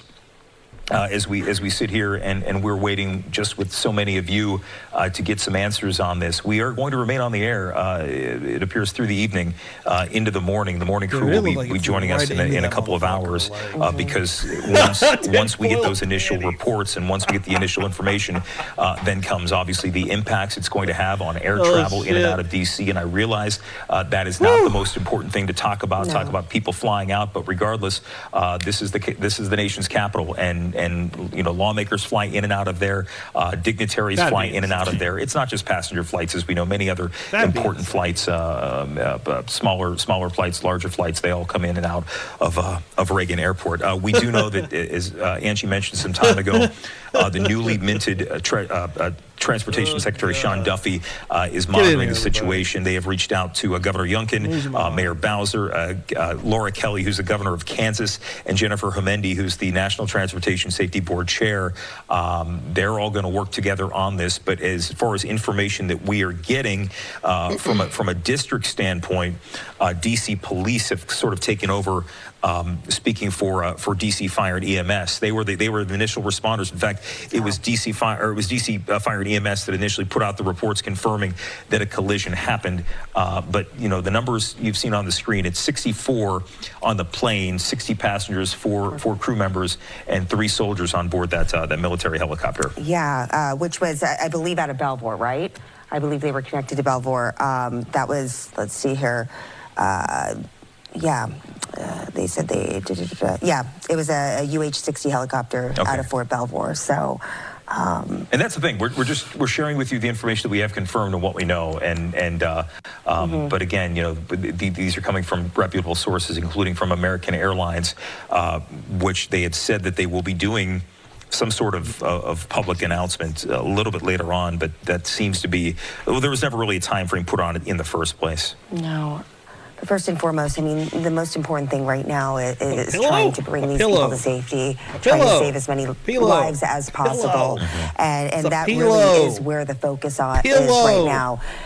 Going forward, the way it will probably play out, if you were to look at it on paper and you look at how things have played out in history, is that the NTSB, which has already taken the lead here on this crash investigation, will lead the charge. And the FAA will weigh in and assist in any way, also review safety regulations. I mean, a lot of times, I mean, we talked about Air Florida from 40 years ago. That significantly changed the way airliners and airports did business when it came to how they dealt with winter weather and flying in and out of winter weather. And it changed protocols and who knows if this is going to have the same effect and impact and will lead to, future regulations, because we simply just don't know why it happened at this point, and if, what could have made it avoidable. But more light will be shed on it once we do have access to the information provided by the black box, the flight data, and of course the cockpit voice recorder and the chatter that we're going to find on there that might be able to reveal more information about what led up to it, analyze the cause. Then you've got the witnesses, then you've got the pilots, then you have the air traffic controllers. A lot of voices, a lot of pieces to this puzzle that need to be put together. But again, right now our focus is on let's try to. The Associated Press now saying that Reagan National Airport's closed until 5 a.m. on Friday. That coming down from the Associated Press just 6 minutes ago. So the airport is now closed until 5 a.m. on Friday. That news just coming in by way of the AP. As we've been talking about this in terms of the situations we've seen in the sky in the past, I want to bring in Nana St. Yobonsu, who is live now inside the airport near those boards and speaking with people. And I just want to point something out, Nana, before we come to you. And this is something, as you look over your shoulder, and I see Fred Rogers, and he said something I remember as a kid, which is look for the helpers. And there are a heck of a lot of helpers out there tonight trying to bring some peace to a lot of families, and the helpers out there, we thank them for their service. Nana, what can you tell us?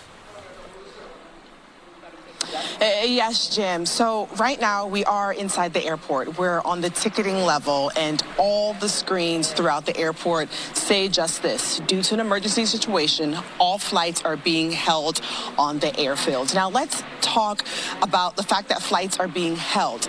We had a chance to speak to a number of people who tell me that they were actually on their flight. They were boarded, getting ready to take off when there was an emergency kind of exit. Obviously, they get inside the airport and then find out, the unfortunate tragedy that took place.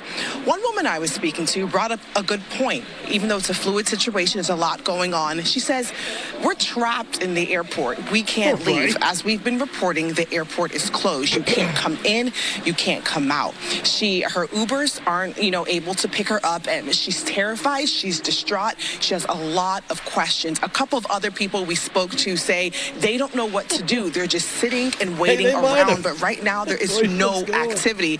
Across over here, you can actually see this, active scene that we've been looking at all night. I'm going to have Sinan actually push into it and see how close we can get. But all those lights over there, that's the Potomac River. On the other side is D.C. It's still obviously very... A janitor's like, I'm just trying to do my fucking job. Very active. We have fire, we have police. As we've been saying, this is a multi-agency effort. Everyone coming together.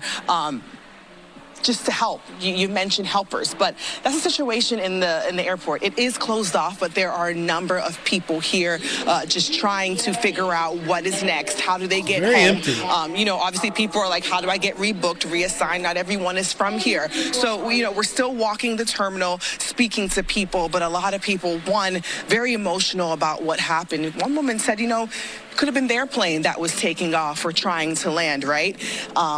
And just trying to get some answers while we're up here. But I know we mentioned earlier the Metropolitan... Bob, a Black Hawk helicopter has flown into a plane that was carrying like 60 to 65 people that was coming into the D.C. airport, dude. It's fucking terrible.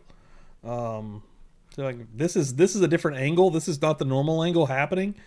There's one angle that looks like the plane literally just flies into the fucking, or the airplane, or excuse me, the helicopter flies right into the fucking airplane.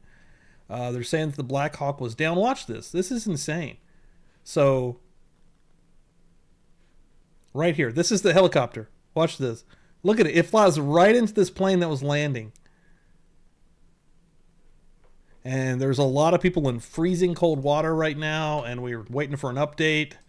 It's bad.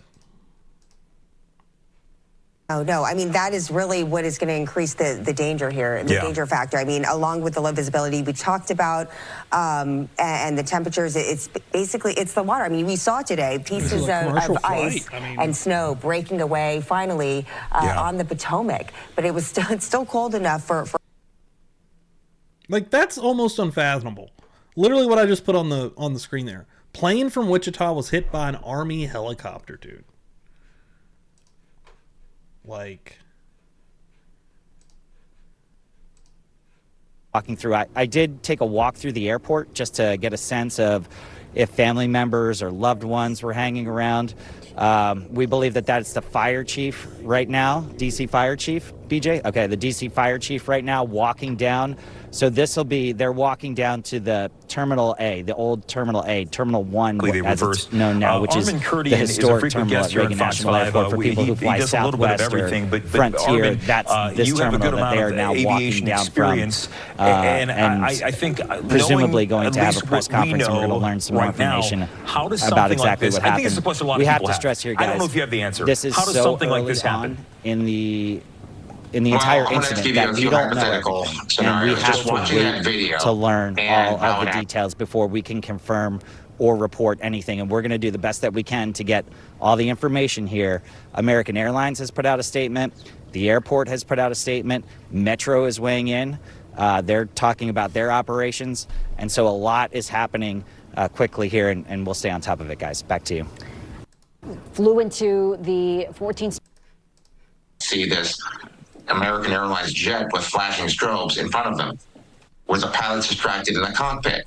Were they looking at something? Did they have some other kind of issue? One is talking on the radio. Were they looking at a different display? As you can see, this happened very, very quickly as perhaps the jet came into the helicopter's view. They may have only had a few seconds to actually notice it. Now, the other question is, okay, the air traffic control is talking to the American jet and the helicopter at the same time. Was it the same air traffic controller? Or perhaps were one or both of the aircraft not reporting their altitude correctly? It might have been said before, ADS-B, ADS-B, which is a way for aircraft in that airspace to precisely state where they are on a regular basis. They basically push out their GPS position.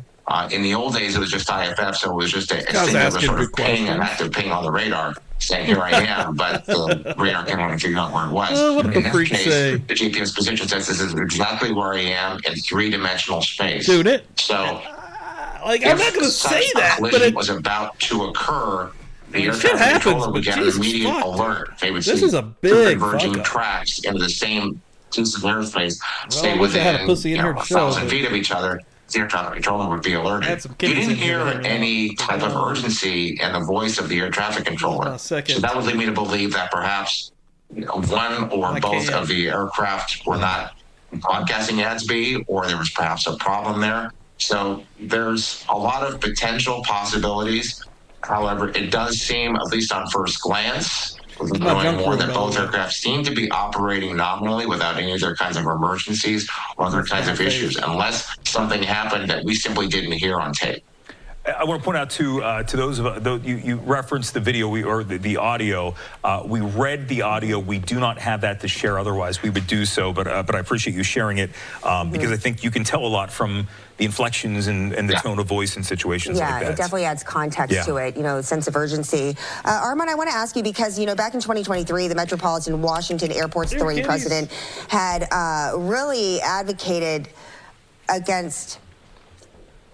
Hey, hang on one second. Hang on. Okay. So we just got in our ears, and I want to point this out. That helicopter, the Sikorsky helicopter, the Black Hawk helicopter, was on a training mission when it crashed. Just to share that with everybody. And again, 3 soldiers on board. No idea of helicopter was in training mission during crash. Their condition, nor do we have any clue. That's what he said, right? Against. Hey, hang on one second. Hang on. Okay. So we just got in our ears, and I want to point this out. That helicopter, the Sikorsky helicopter, the Black Hawk helicopter, was on a training mission when it crashed. Just to share that with everybody. And again, 3 soldiers on board. No idea of their condition, nor do we have any clue about the 64 people on board that plane. And you can correct me if I'm wrong, but in training missions, those are routine for them. This is their training area. It happens quite a bit. You see a lot of helicopters around, and so perhaps a routine training mission. But good information there. But just going back to what the airport authority president said, he advocated against adding more flights, additional flights, said that they were already operating at full capacity, that the main Kegels push up with your pussy lips? Is that what a Kegel is? Runway here at DCA is the most widely one used. I think 90% of their flights come in and out of it. One of the busiest runways in the nation.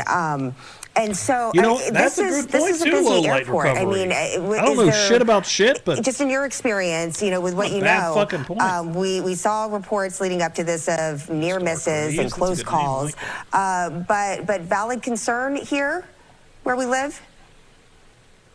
So, not knowing exactly what the number of takeoff and landings are going on, you have to just look at the geography, though. Reagan National is right in the heart of the D.C. area. Basically, that national capital region, let's say. Yeah, you right guys there are in the heart of making Potomac. sense. So, when you look at the air traffic load coming into Dulles, into Baltimore, Washington, International, certainly you can understand their hesitancy to bring in additional folks. And then you have to ask, well, why would he say that? Well, there could be some very good reasons. Perhaps the number of air traffic controllers they have was simply not enough. Perhaps the amount of ground crews was a limiting factor. Perhaps there were some other limiting factors that would prevent them from handling more aircraft. Not necessarily a safety issue, but simply from a logistics standpoint. It takes a lot to bring in an aircraft and send it off. Yeah. So it could be a number of factors. Armand, thank you very much. Again, we're getting more information as it comes in by the moment here, and we got to go out to Shamari Stone, who is right near the airport, with more. Hey, Show. Hey, Jim and Angie, we're here by Gravely Point, and you can see behind me, that is where this search and rescue effort is happening. A lot of people have been coming out here concerned about these 64 people who are on board this flight. I'm joined by Mark Hecker. He's actually from Washington State, and you are in D.C. for business. You're out here. What's going through your mind right now, Mark? I mean, I just, we wrapped up our dinner and everything, and we had a conference, and, saw this on the news. And I spent a lot of time in Washington, D.C. earlier in my life, and I used to come out here to Gravely Point to watch the planes, and I just couldn't sit in a hotel room. Just had to kind of come out and take a look at it, and, take a moment to give some thoughts and prayers for the people that are involved here. Oh shit, we got a Your lurker back reaction there. when you see right over there, there's Reagan National Airport. There's the flashing lights. Holy There's a lot of collab. activity with Get in here. police, U.S. Park Police, emergency crews. You have fire trucks going back and forth. What's going through your mind with that, Mark? I mean, you could hear it all from our hotel room, and it was weird because you could hear that something really big must have happened because there were so many sirens going off, and I mean, it's just an incredible show of support, from the local emergency responders. Everybody wanting to come Bob out. wrenched And, up. Let me wrench up Bob. I think back. I mean, it's stunning to see DC Bob, you still National hanging? with no planes coming out of it. I mean, the last time I remember seeing something of that was 9/11, and me too. So it's really sad, and I really hope we can find something and hold that out, but it's just a tragic thing to see, and my prayers for the people that are involved. Well, I want to thank you for speaking with me, Mark. You take it easy, and yeah, it's really cold out here. Moments ago, I just spoke to some employees who were on the WMATA buses, and they tell me that they are waiting just to help the emergency responders if they need to warm up, because it is pretty cold out here tonight. And there are also Metro Transit officers, and they are also on standby. Everyone's right now on just basically wait and see mode, because right by Gravely Point, there's actually a dock here, and that is where some of the boats, the search and rescue boats, were coming in and out of. And Bob Barnard is at another area, and this is one of them. A little bit of information here that just got sent to me. This is Raw Alerts posting this. Breaking, shared to me anonymously. Watch an exclusive playback sent anonymously by this account to Raw Alerts reveals official air traffic control radar footage displaying the collision alert. This alert is not for an imminent collision, but serves as a tool to draw heightened attention from the controllers to potential risks. The footage that captures the critical moment when both aircraft collided, emphasizing the urgency of the controller's split-second decisions. The radar data provides a detailed view of the events leading up to the crash, offering valuable insight into the sequence of events and how the situation ultimately unfolded.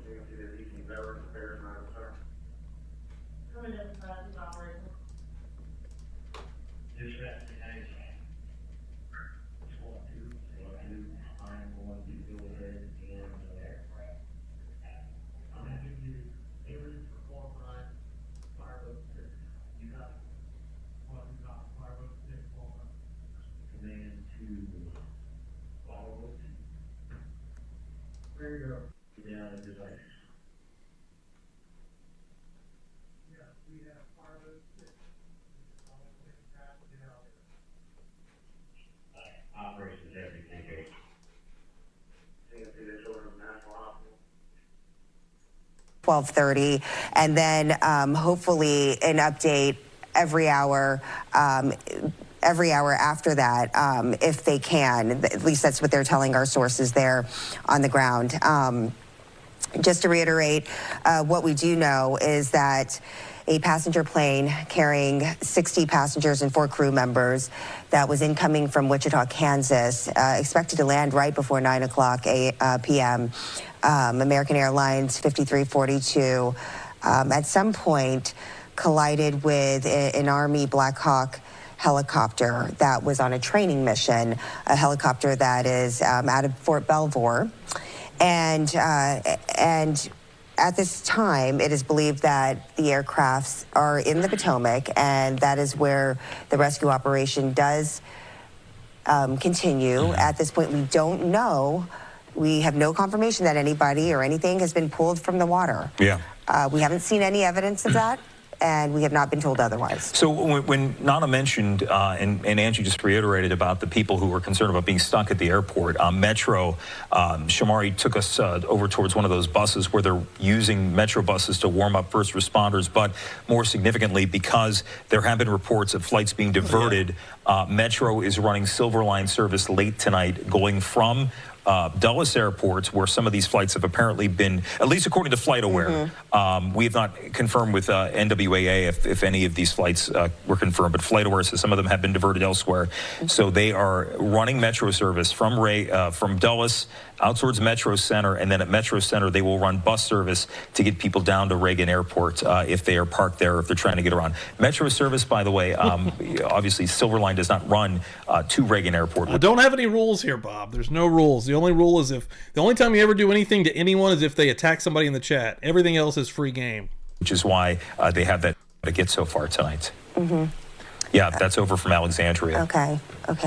Yeah, and because we know that some of the divers from Maryland were some of the first ones in the water as well. I mean, they've come from all over the DMV to help out in this effort. And we also know that Governor Wes Moore has elevated the level of emergency response to an enhanced status, so that they too can help in any way possible. This is such a unique, I mean, unlike any other airport in the country, because you have the airport's federal property. It's located in Virginia. It's adjacent to the district, which is part of, by exchange, the federal government, and Maryland's nearby. So that's why you're seeing all of these agencies involved. And, clearly it appears that they know who's taking the lead on this. As they continue to go through this, but you're still seeing vehicles just speeding in and out of that area. And one thing that just is striking is you're still seeing that presence on that camera down below. It really has not changed. No, it got bigger and bigger, and then that's what we've seen. It continues to grow. And I know that Kenneth showed the flight path earlier, and so did Mike. He was able to really put it out on the map to give you perspective. I'm not one of those people that when we're flying, I have the windows open and I'm looking when you're landing, but for those that fly in and out of Reagan National, there is that main runway that I talked about that they say is one of the busiest ones in our nation. But then there's that shorter runway, and that's for the shorter planes, and this is the one that this plane was apparently approaching. Midnight right now, you're watching Fox 5 Live continuous coverage of the crash of American Airlines Flight 5342 with a military helicopter. Richard Levy is a former pilot. He's a captain of Aviation Expert Consulting, live with us. We talked with you about an hour or so ago, and I know some of the things we might talk about are things that we've reiterated, but I'm going to start with a question I asked Armin, because people have asked this tonight. How does this happen? How does this happen? Misunderstood air traffic control clearance and distractions. Give us a press. Specifically, if the Army helicopter, the Black Hawk, was told to stay clear of the final approach course to the runway where the mid-air collision occurred, they, as I understand, were in a training mission. And it means there's an instructor pilot and a brand new pilot, and that's nothing wrong with that at all. Training takes place all the time. But were they distracted, and did they misunderstand the air traffic controller's instructions to stay away from the path of the incoming CRJ 700? And so there's where the first mistake could have taken place there, because the blaze of the helicopter went through the CRJ 700. And also the CRJ 700 has what's called TCAS on it, Traffic Collision Avoidance System. You get an oral warning through your headset in the speakers on the flight deck, and it tells you which direction to maneuver the airplane to avoid a mid-air collision. Obviously, it happened so fast that there was not enough time for the signal to be processed by the airplane's computers, and so the mid-air collision happened there. So what did the controller say, the air traffic controller at Reagan, and what did the military Black Hawk pilots understand. That will come out of the cockpit voice recorders. Of course, the same of the CRJ 700. But it happened so fast, I'm not sure you're going to get much information there unless you hear them talking. Oh, there's a helicopter out there, and we'll find out about that once they recover the what they call black box. It is really orange out of the Potomac River. Yeah, because it's hard to tell from the video, right? You don't really see all that much from the video, but from what you can gauge, I mean, so many questions raised on whether or not the pilots had time to actually see each other, if they had the proper awareness. You answered my question about whether or not they were alerted through the that automation system that lets you know, hey, there's an airplane nearby. And I know that helicopters, Blackhawks in particular, they don't have that kind of mechanism in place like the airplanes do, but it sounds like, you know, there just wasn't enough time for them to be alerted or to be warned that somebody was that close. So where does it go from here? Right now, we don't even know if they've taken anybody out of the water, if they've taken any of the aircraft out of the water. We know that the airport now is closed, though. They've made that decisive decision to till close 5 a.m. on Friday now. Till Friday, so another full day for this investigation to go on. So what does that tell you?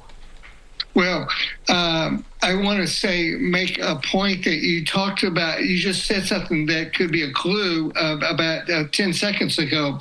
When there's another aircraft, helicopter, fixed wing, that is approaching the runway I am landing on, the controller will say, to give me the call sign and say, look over at your 2 o'clock. It's like an hour clock, and that's off to the right side. 5 miles, there's a helicopter. Do you have the helicopter in sight? And I would answer, or my first officer would say, we see the helicopter. It is aliens. Okay. Confirmed. And then the controller would say, that helicopter is maintaining visual separation from you. Nothing unusual, nothing unsafe. That's correct. Trump done fired That's 3 or 4 gonna be people. a question I'm going to raise. So will the investigators, obviously. Was the helicopter pointed out to the CRJ coming in? Now, to your next question or comment about the temperature of the water, we'll call it ambient. The temperature in Washington, I believe, is in the 50s right now. 46 but the water, degrees air temperature, 46 degrees at Reagan National. Just, yeah. 46 degrees. I got to get up We early. know the water is colder than that. that. Has that been reported? 30 in the 30s, perhaps? Actually. Yeah, the buoys that our meteorologists have been tracking, the buoys right near the Weather Observation Center at Reagan National have that, and I can go back and find it, but it was mid-30s. Okay, that's good enough. From here, the it'll be good. survivability is very short, very limited with cold temperatures like that. Back in the, what was it, Air Florida in the 80s? Yep. I'm not sure. 1982. And that was wintertime. So there you go once again. Whether it's the North Atlantic or the Potomac River, you've got very cold temperatures. Survivability, regretfully, is very short due to that temperature. And you know, obviously, that also was a byproduct of a plane not properly being de-iced, which in a situation like this, you don't worry so much about. But as we were panning across it, I don't know if you could see it, but just the giant outpouring of rescue effort that we're seeing right now playing out at the airport is truly stunning, because it hasn't changed all night. We should point out that we're going to hear more from the FAA coming up at 12:30. But I asked you a question last time around that we'll reiterate again, because we were looking at the flight path, and anybody who flies into Reagan knows, you know, you do that northern approach and you get the beautiful views, but there's a reason that can be treacherous at certain parts of the day, especially when you're getting into the later part of the evening. It sure is. Again, the weather was not an issue tonight with this mid-air collision whatsoever. And why the CRJ wasn't told about the helicopter, and then what was the helicopter actually doing? Obviously, a helicopter can hover, can remain stationary and away from the CRJ. So at nighttime, the visibility, because it's obviously nighttime, is somewhat limited, but it's clear. You can see, as you look at the Mercy vehicles, we see aircraft, helicopters or fixed wings with a rotating beacon, above and or below the fuselage, and red and white lights. Now, that is a fixed-wing airplane. The helicopter has different types of anti-collision lights, but the airplane is lighted sufficiently. So we're going to find out, what did the Army helicopter understand, and were they complying with the clearance? That's going to be huge. Okay, and Captain, I mean, what happens now? I mean, everybody who was involved there, the air traffic controllers, I mean, do they stay put? What happens as this investigation goes forward? I know the rescue operation is front and center, but I have to imagine that they want to get to the bottom of this as soon as possible. Oh, they will. Of course, as you both mentioned, the airport's closed for obvious reasons, but they will remove the controllers from duty, and then they will take initial statements, file the paperwork, so they're going to get the information controllers.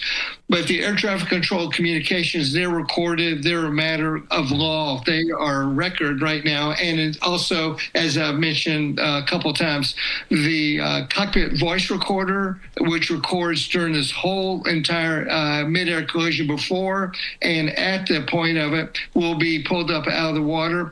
And probably not a big consequence is the FDR, that's the flight data recorder, that records so many parameters about the speed of the aircraft, how they were flying the airplane, the flight controls.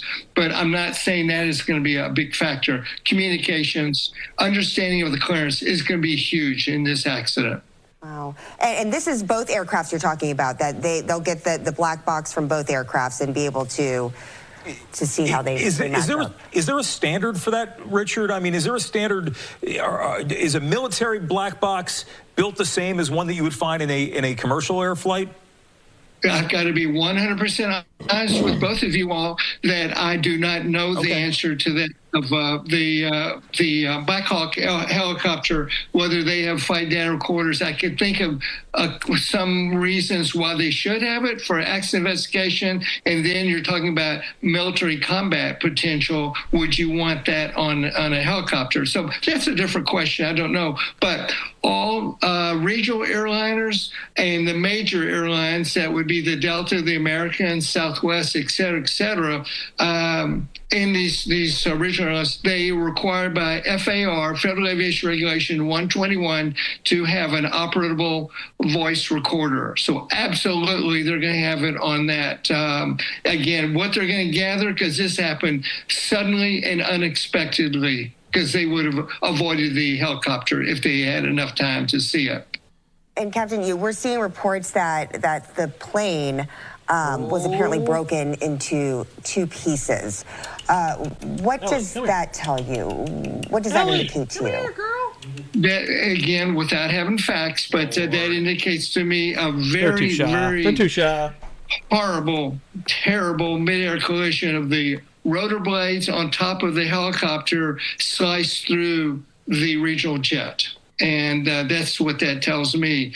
A sudden, of course it's unexpected, silly to say otherwise, but a rapid, without warning, mid-air collision. And that the blades went through the CRJ 700, operated by PSA Airlines.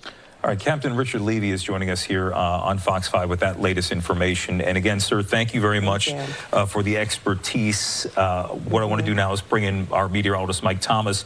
We've been talking about the lay of the land there, and you have a better idea of this search zone, which we're seeing the video of, but you have the location. Right, we have the location, which is just off to the east of the airport here, right sort of over where we've been showing you Flight Aware here on Fox 5, where it shows the track going right across the river here. So we're showing you all these live pictures of the rescue efforts down there. I do, again, want to walk you through. We mentioned with Captain Levy there, water temperatures 35.4 degrees right around Reagan National Airport. You can lose consciousness 15 to 30 minutes in water that cold, and then the chance of survival after about an hour within water like that really goes down very, very quickly. So crews would have needed to be on scene as soon as possible. And they did get there quickly. quickly. Runway 33, this one here, was the runway that the flight was attempting to land on when that crash occurred. Now, this is the area where we're watching and where you see all this activity, where the boats are out and they're doing some searching. On the eastern side, and this was done on purpose, away from the airport, you have the shipping channel. This was actually dug down to be deeper than most of the river. So the Anacostia Channel runs along the eastern half of the Potomac there. It's at a depth of about 30 to 35, 36 feet in some spots on that eastern flank, closer to the Maryland side of the river. Now, most of the river itself, once you get beyond that very narrow channel there, most of the river is about 5 to 15 feet deep after that. Average depth kind of right around 7.5 feet in most locations as you approach. Right there, that's runway 33 there. So we have had reporters down at Dangerfield Island. That is right here, Reagan National, just north of there. But based on the flight aware, this was the approximate path that that plane was taking, kind of hugging the coastline there on the Maryland side before a turn in to runway 33. And it seems to be somewhere during that turn that that collision may have happened, and maybe even a little bit before it as it was approaching that runway right there highlighted in orange. So lots of information continues to come in. That is the area, and those are some of the depths that the rescue crews are having to deal with tonight. So for the most part, anywhere between about 7 to 15 feet of water, guys. All right, Mike, thank you very much. As mentioned, that is our area, and I'm glad you pointed out Dangerfield Island, because that's where, when we checked in with Bob Barnard a little while ago, and that's been a place where people have been going to watch the effort. They were trying to caution people from staying away from Gravelly Point, because for a while that was a staging area for a lot of the rescue boats. But at this hour, I'll just keep trading. Have they been trading out mics this entire time? Static until we get that press briefing coming up at 12:30 this morning, which we'll carry here. And again, we're expecting briefings every hour on the hour. I would expect what we learned about that first one is going to be just what they know. I don't think we're going to get many other answers because it is so early in this process. Again, this all only unfolded 3 hours and roughly 15 minutes ago. So this is a story that is just breaking in the grand scheme of things fairly recently. It's going to take a while to get the answers that people want, and that, more importantly, that people deserve, especially those who are directly affected by this crash. Yeah, I mean, you're seeing there are people there at the airport that were waiting for their wives and their loved ones to arrive, and they're still hoping that they will have a chance to see them. That is hard. Right. That is hard to hear and see. But that is the reality, and that is the situation that we are all dealing with right now as we wait for word on whether or not the operation efforts have been successful in the sense of pulling anybody out and saving any lives. But hey, so the camera we're seeing on the top left, that is, remind me, guys, in the control room where this shot is from, where they're at. Is this over in Alexandria? Okay, that's in Alexandria, because you just saw the one boat go by, and they brought in those temporary light standards to illuminate the area. I mean, look, it's midnight now. It's 12:15 in the morning. It's pitch black. The water is can be murky. It is cold. It is frigid.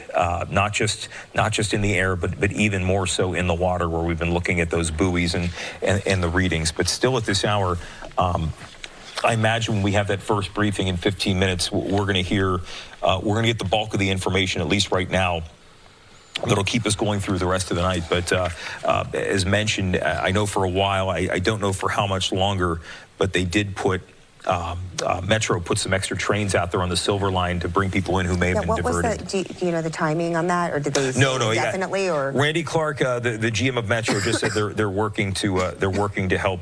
But beyond that, nothing more. Mm-hmm. We'll see if we get more information. I did see there that I know Nana, she said some people were having difficulty getting in and out of the airport, but I've since seen that they've let people line up to catch cabs and some ride share. So that at least is some promising news for those who obviously will not be able to catch their flight or is stranded here. Opened up the Coburger floodgates on the they're old figuring X things out, machine, and that's really what anything this whole could process happen is tonight, and especially our coverage is that we are figuring it out with you. Yep, exactly. We are your eyes, your ears. Our reporters are there. They're giving us the information as it comes in. We're just about 14 minutes away from what is supposed to be our first briefing on this tragedy from almost 3 hours ago, right? Yeah, it seems like that. 8:30 or so. And in the meantime, so I'm going to let's just give me a moment here. There is a video out, and I will send it to our control room momentarily. Just the CEO of American Airlines has put out a statement, and we'll check in with him, or we'll check in with that as soon as I can get that over to our crews here. But once again, as mentioned, and just we'll reiterate what we know, because that's the most important thing here. It is 12:17 in the morning, about 3 hours and 17 minutes ago, an American airline flight on its way from Wichita, Kansas into Reagan National Airport collided at a low level upon landing, or as it was attempting to land, with a military helicopter. It was an Army helicopter on a training mission. There were 3 on board, 3 soldiers on board, 60 passengers on board that plane, 4 crew members on board, for a total of 67 people.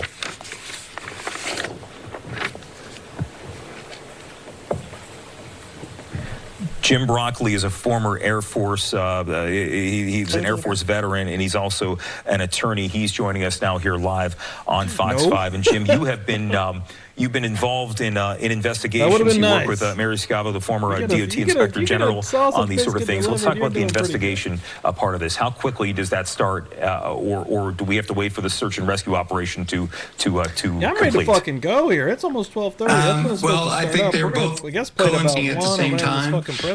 Obviously, the main focus is the search and rescue thanks for hanging out, man. But they'll be gathering information. Both the NTSB and the military, both are mobilizing, and probably mobilized as soon as this happened, to get investigators on the scene and start collecting data and making sure, like with the FAA and air traffic control, audio, radar tapes, all those things are being preserved. All right, Jim, and I bet by now you have, like the rest of us, have seen that video that shows the moment of impact, the moment that these 2 aircrafts, the helicopter and the airliner, came together. What is your takeaway from that, from what you're able to see? Because we sit back here and we're still in shock. How can something like this happen? I know the details are very minimal right now, but from your experience and from what you've seen, what can you tell us? Sure. So what I've heard, what I've gathered so far, and there are some of the air traffic control tapes out there and some of the communications.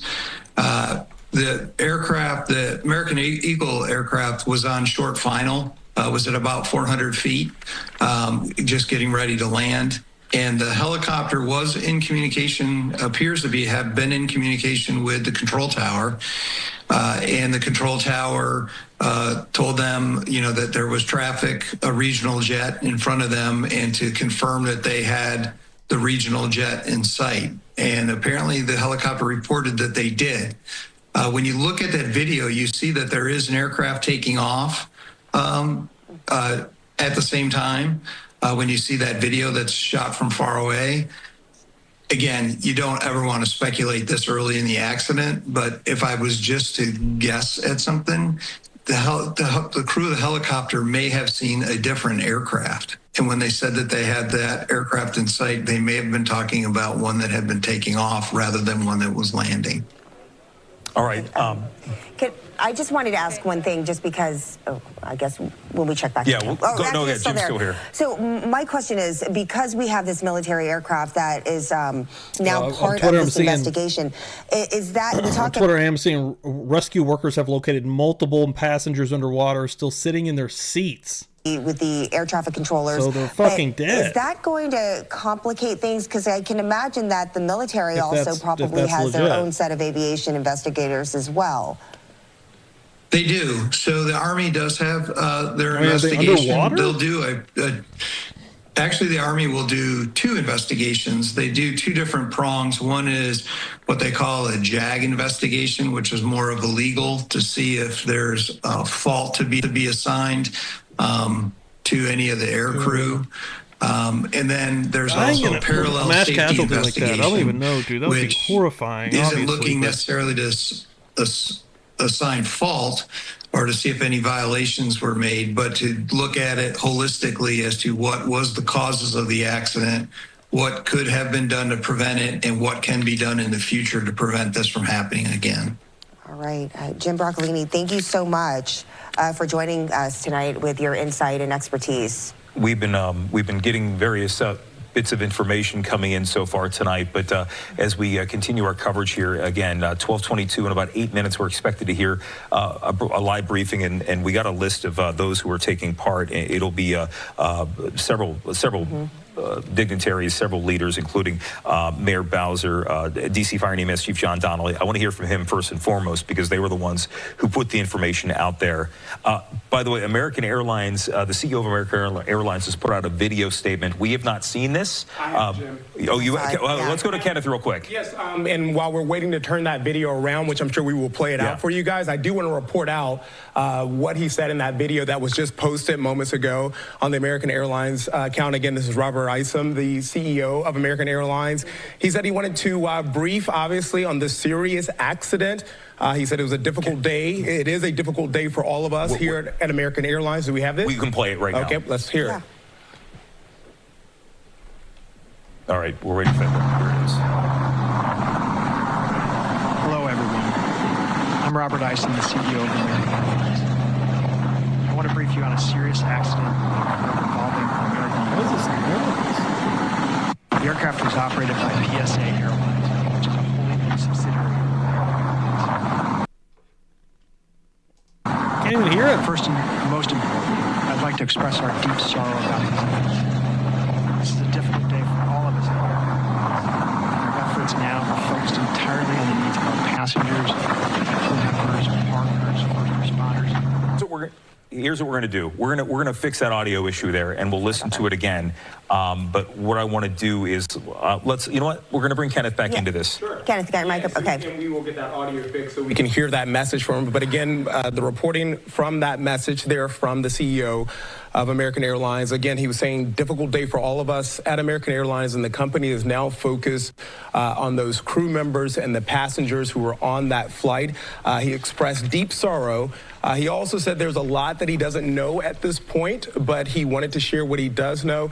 And much of that information, guys, is what we've been reporting here on Fox 5, which is very limited information about where that plane was coming from Wichita to DCA, to Reagan National, the time that it was supposed to land there at National, and then what he knows so far is, again, the confirmation of the numbers that we've put out, 64 souls, 4 crew members, 60 passengers. He says that American Airlines has activated its care team, which is something that we've seen before when there's been an incident or an accident, when there's been a collision, any sort, anything involving aircraft, involving this company or really any airline. They have these go teams that are ready to respond to any scene, just like we see from the NTSB that has go teams as ready. And speaking of the NTSB and those federal investigators, the CEO also said they're cooperating with the NTSB and those federal teams. He said it will take time to learn exactly what happened tonight, but they are determined to find out the cause of this incident, and that he would put out more information as it becomes available. Again, we're working to turn that sound around right now, and apparently There we go. I got it. X to the rescue. Hello, everyone. I'm Robert Isom, the CEO of American Airlines. I want to brief you on a serious accident that occurred involving He's like, get the green American screen up. aircraft. The aircraft was operated by PSA Airlines, which is a wholly owned subsidiary of American Airlines. First and most importantly, I'd like to express our deep sorrow about these events. This is a difficult day for all of us at American Airlines, and our efforts now are focused entirely on the needs of our passengers, crew members, partners, first responders, along with their families and loved ones. I know that there are many questions, and at this early stage, I'll not be able to answer all of them, but I do want to share the information I have at this time. American Eagle Flight 5342, operated by PSA Airlines, a CRJ-700 aircraft traveling from Wichita, Kansas to Washington Reagan National Airport, has been involved in an accident near Washington, D.C. It appears to have collided with a military aircraft on approach. Flight 5342 was under the command of 4 crew members and carried 60 passengers for a total of 64 people on board. We are actively working with local, state, and federal authorities on emergency response efforts, and the American Airlines care team has been activated to assist our passengers and their families. We're cooperating fully with the National Transportation Safety Board in its investigation and will continue to provide all the information we can. Our cooperation is without pause, and we want to learn everything we can about today's events. That work will take time, but anything we can do now, we're doing. And right now, that means focusing on taking care of all passengers and crew involved, as well as their families. Members of our GO team will be on their way to Washington, D.C., and I'll be heading there shortly as well.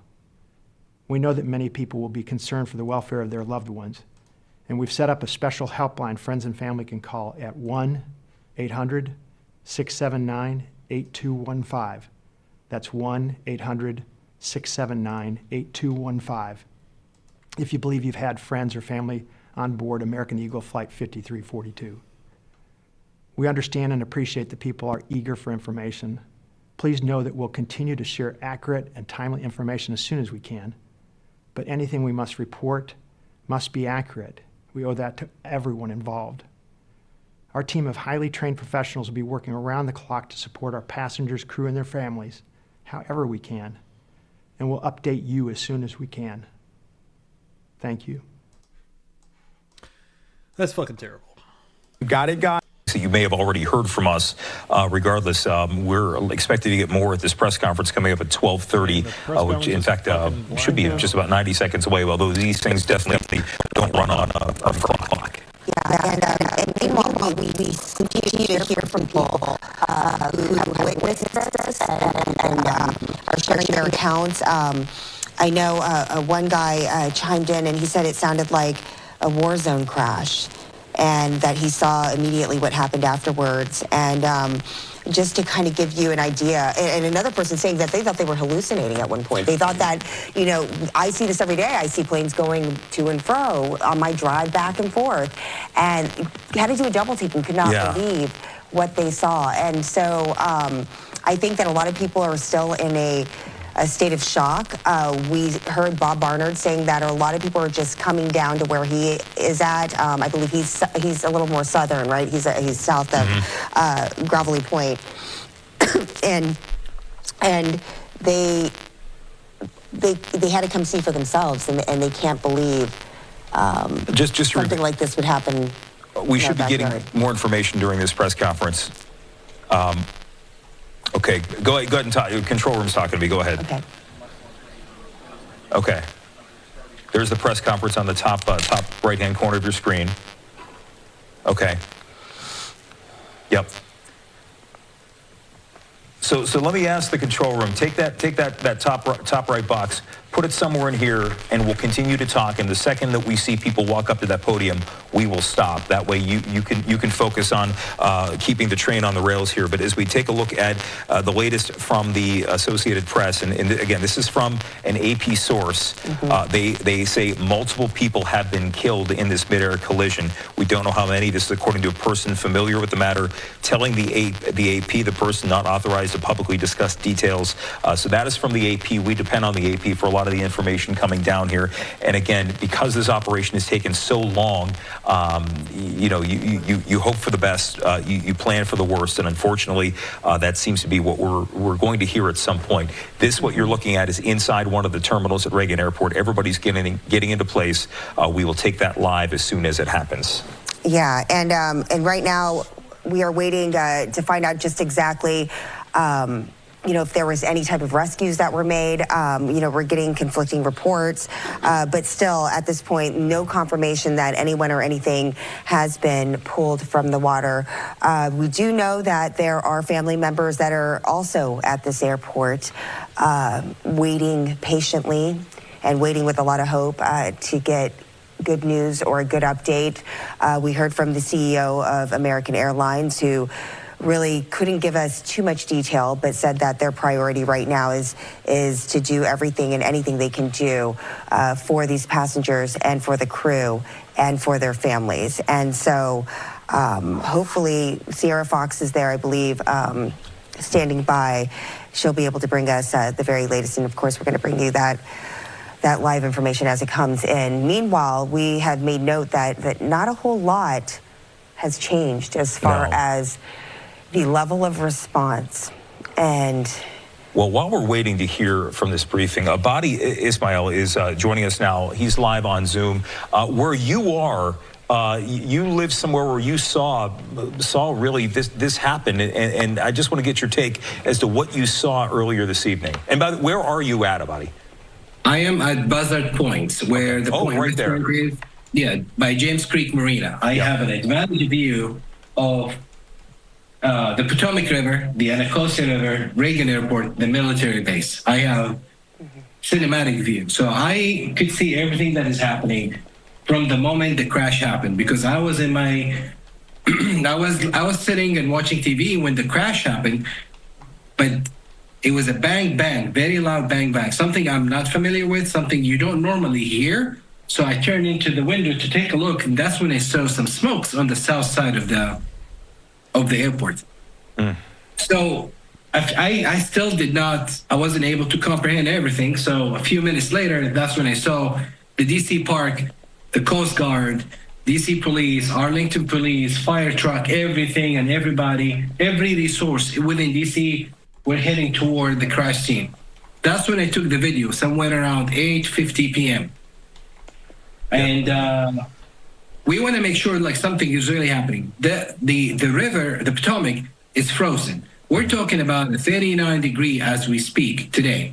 So it's been frozen since the inauguration day. So that's another hassle that the U.S. Coast Guard have to maneuver through all this ice in order to get to the crash scene. The crash scene is about 2 miles from where I'm at. Based on what I see, I have friends that work at the DC Park. Based on their analysis on the site, this is not a search and rescue mission at this point, okay? It is, unfortunately, it's a recovery mission. I see only a handful of boats. I would say maybe like 10 boats at the very most. Most of them are on the east side of the river, which is the military base. And I believe that's where the crash, where the debris of the plane is. So this is what is happening right now. I see fire trucks on the Reagan Airport. So there's 2 actual sites of the crash. What you see on the screen right now is the Reagan Airport, but we need someone to take a look at the crash scene. I see helicopter with their flash and lights all over the Potomac, trying to find any possible life. When we talk about 39 degrees, we're talking about hypothermia. It's inevitable. Right. So this happened at 8:50 p.m. Now we are at 12:34.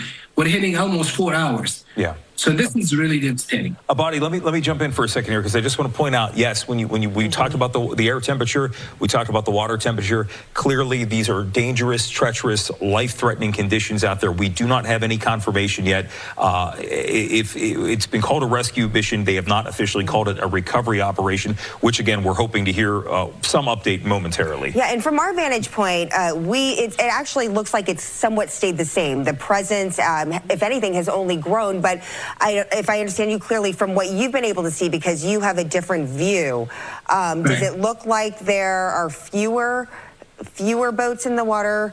Fewer boats, 100%. Yeah. They are all stationed, all of them are stationed on the east side of the river. So and they've been stationed there for a while now. So that tells me that they found the debris of the plane. So what they're doing right now is they're either collecting, rescuing. You're right. They call it search and rescue, so we just keep it that way and hope for the best. Mm-hmm. Hopefully, they found some live people within this cold temperature waterway. You would hope so. Yeah, and where you see most of the boats, is that still on the Maryland side, like where the Joint Base, Anacostia Bowling side? Correct. And yes, correct. Let me take you actually outside just to take a look and see. Yeah, let's do that. That'd be great if you can. Thank you. Yeah. Yeah. Some more fajitas. I see you. Yeah, I realize because I mean, we've seen from people who've been sending us video just from their vantage points, and when you look at it from afar, you get a sense of what kind of massive operation. It is a massive operation, 100%. The fire trucks at Reagan Airport, we're talking. See, Phil's post here on X, first responder on boat is heard recovering 3 to 4 victim, estimates half-mile debris field. Just tell me, it's either the frozen water and inability for many of these boats to get to the sites. I'm not so sure, but it's not as, the scene in the water is not as much as the scene at the runway or at the Anacostia Bowling military base. So Abadi, we thank you so much for your insight on this and just from your story. We have to go back to the airport right now. We're still awaiting that briefing, but Nana Sengubonsu is there. She has been at the airport since the breaking news came down, and she's here with an update now. Nana?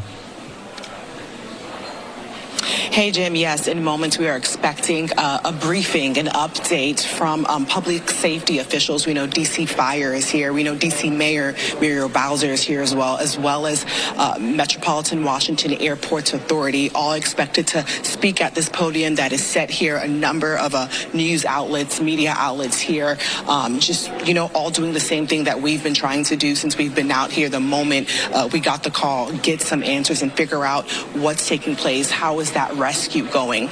Now, let's talk about the 60 passengers and then the 4 crew members. There's now a reunification center that's set up here in Terminal 1 for families on our way from Terminal 2, because that's where we were at our last hit in the ticketing area. We had to walk a bit to Terminal 1 where the presser is taking place. On the way is where we saw the reunification center, obviously with tents set up. We couldn't see any family members, but that's where we're told airport leaders, the American Airlines leaders are kind of gathering families as they come in looking for their loved ones. Again, we don't really have any additional information. We just know that there is a reunification center set up here in Terminal 1. And when people come to the airport, they'll be led in that direction. But as we try and get more information that we can share with our viewers, again, we're here. We're waiting for this update. A lot of people just have many questions. You know, we did see passengers inside the terminal at Terminal 2 asking for questions as well. And I even saw some saying, we're just going to follow you. So it's expected to start any moment from now. They told us 12:30. As you know, it's well after 12:30. Sometimes these things, it literally just takes time. They're still gathering. They're still putting together information before they get in front of us and deliver whatever it is they have. So we'll be here. It's expected to start soon. Again, you can see everyone is set up, ready to go.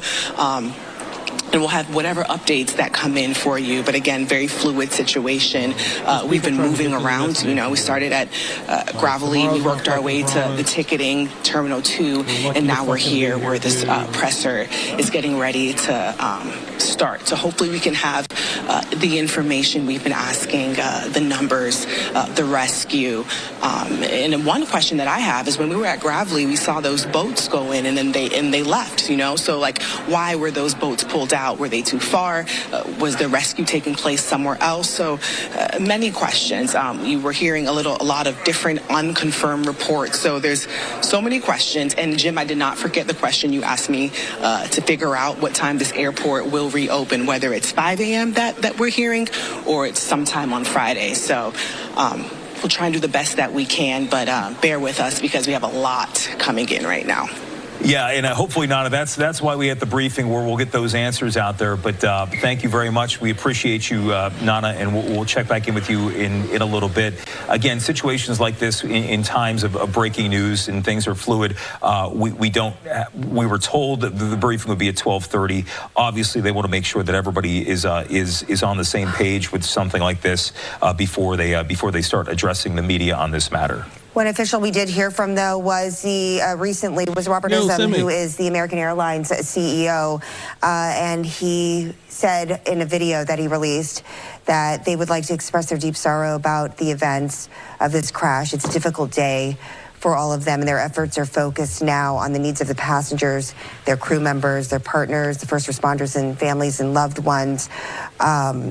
And then he offered the one phone number that they want those who believe that they have loved ones or friends perhaps on this flight to call. I know we were sharing that earlier. I'll go ahead and run through that again in case you're just joining us now. 1-800-679-8215, 800-679-8215.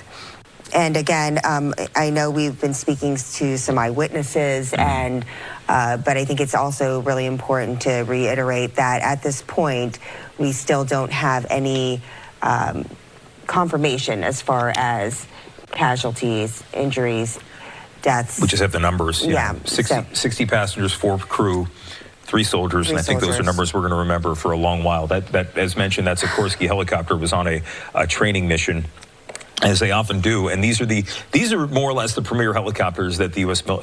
military, the U.S. Army uses, often used to transport dignitaries around. There were no dignitaries on board this flight, according to reports out from the Army tonight. So at this hour, again, normally at 12:42 in the morning, you see maybe a couple stragglers, some concessionaires at Reagan Airport shutting down for the night, security, cleaning crews, and tonight, unfortunately, this has become really the epicenter of what we're going to hear as this breaking news continues. It's terrible. All right, we're continuing to look at these live images again at this hour. There's only so much we can say, guys. And let me. I know we were talking about this earlier. Is I want to bring back in Kenneth Moten to the conversation here, because Metro had diverted, or they were running extra Silverline service because there were reports that people might be diverted. You were running down some of the things from FlightAware, Kenneth, and it does look like there were some diversions. There were diversions, and several into Dulles. There were flights out of Nashville, Denver, Minneapolis, Orlando that were originating from those cities that were headed for Reagan National. They all landed in the 9 p.m. hour. So if the crash happened around 8:30, just before 9 or so, before this flight was supposed to land at DCA, those other flights were en route, inbound, and they were diverted shortly after this mass casualty event was declared. And they were diverted to Dulles. Many of them diverted to Dulles. There were a couple that I saw, according to FlightAware.com, that were diverted to BWI, that were coming from Atlanta and Houston. These were Southwest flights as well. So this is something that is typical. If there was some type of incident that would happen on the runway at Reagan, on that main runway or any of the runways there, that very busy Reagan National Airport, we would see flights diverted.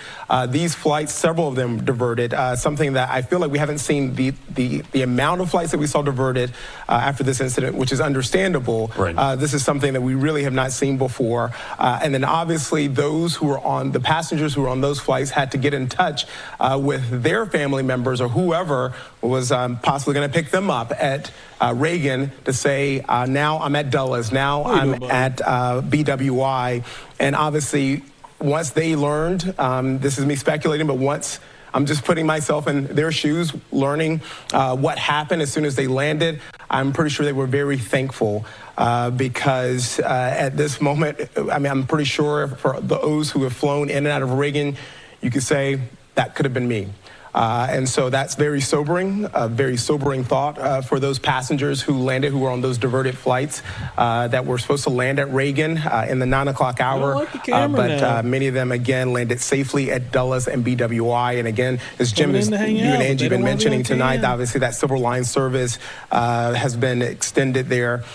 From Dulles, obviously people are making transportation or made transportation arrangements from BWI as well. And look, that was my count on FlightAware, but I do believe that there were other flights because it was a very busy night at Reagan National.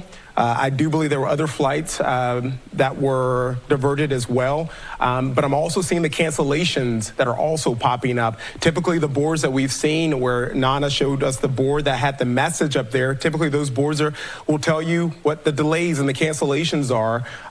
When we've gone and done snowstorms or anything that have been weather impacts there, we go to those boards to see what's happening and to see what kind of delays and cancellations are going to be. Right. And so I went on flightaware.com. Which we use often. I mean, you know, it's a very useful tool, yeah. And it's already showing a number of cancellations, obviously. And then, yes, we've been reporting that the airport is going to be closed to 5 a.m. But, Jim, Angie, this will be a ripple effect that I know that we're reporting that right now it's showing that the airport is going to be closed until 5 a.m. on Friday. But knowing Reagan and knowing what we even saw from the snowstorm from a few weeks ago that crippled Reagan National Airport and all of our 3 major airports, I do believe from my experience here that this is going to be a ripple effect that will impact that airport, maybe even possibly through the weekend as this investigation really is in the infancy stages, because we're at this rescue operation that is still underway there. As you look at that line of ambulances here, I've also, guys, been checking into to see, obviously, the hospitals in our area. We have a number of major hospitals with level 1 trauma centers that are ready for this.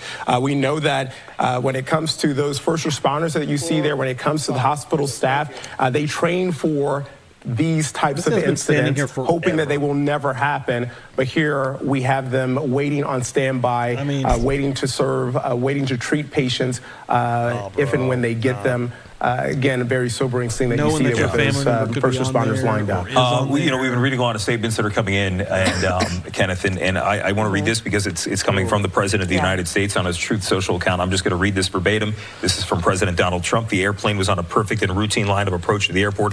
The helicopter was going straight at the airplane for an extended period of time. It's a clear night. The lights on the plane were blazing. Why didn't the helicopter go up or down or turn? Why didn't the control tower tell the helicopter what to do instead of asking if they saw the plane? This is a bad situation that looks like it should have been prevented. Not good. Yeah, we're certainly, it is a terrible situation, no doubt, and we're hoping to get some answers, at least some preliminary answers, when we check in with the briefing coming up in just a little bit. In fact, as mentioned before, this is the second day on the job, but he was sworn in today.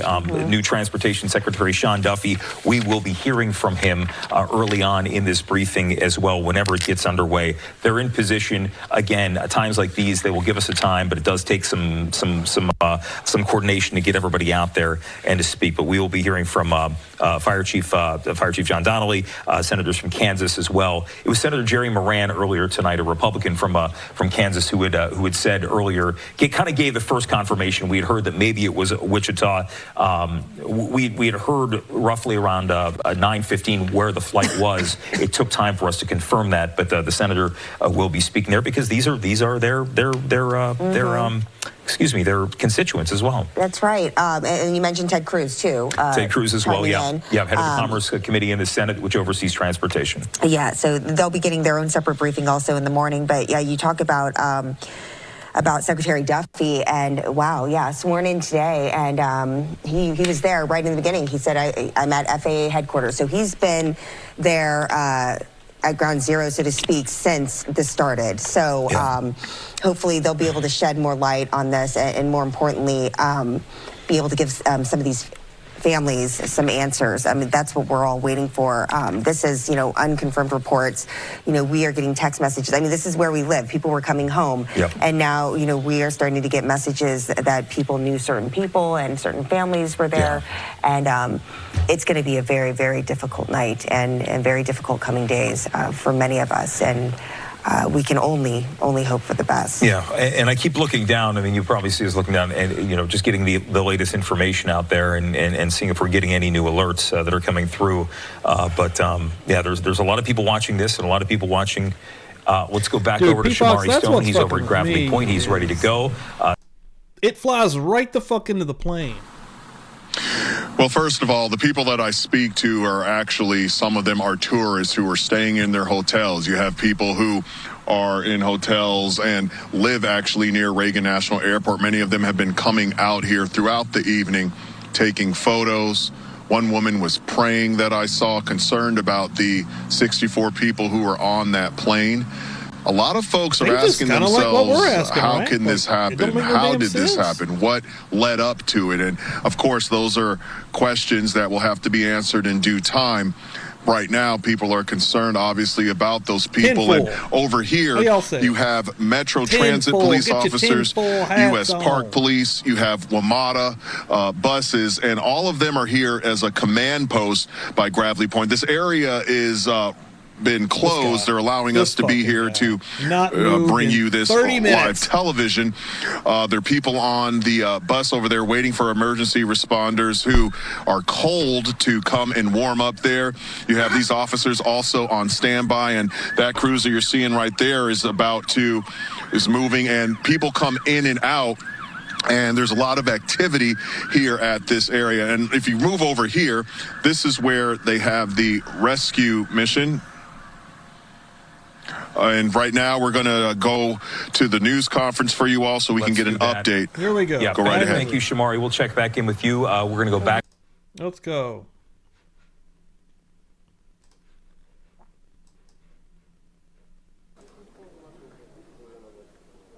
Several officials and the initial information, and I expect we will get a bit of a clearer picture as to what the toll is. All we've been told, all the Associated Press has been told, was it was multiple casualties. So they are stepping over to that podium right now. Let's listen in to Reagan Airport as we are set to hear what led up and what information we know early on about the crash of American Airlines Flight 5342 from Wichita to Washington Reagan National Airport. All right, there. Okay. So we're hearing that they're not ready just yet.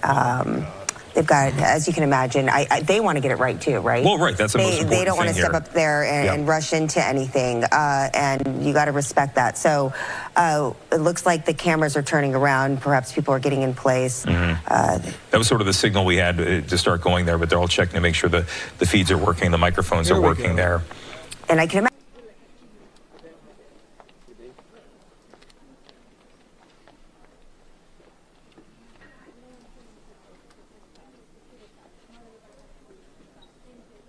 Here we go.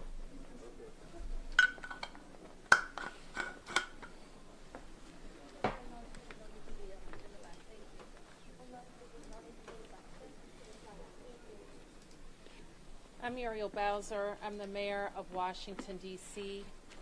I'm at Reagan National Airport. I am joined by United States Transportation Secretary Sean Duffy, United States Senator Jim Moran, Senator Roger Marshall, Jack Potter, the CEO of the Metropolitan Washington Airports Authority. We are here to brief you on the very tragic events of this evening, where we know a passenger plane coming, a military helicopter.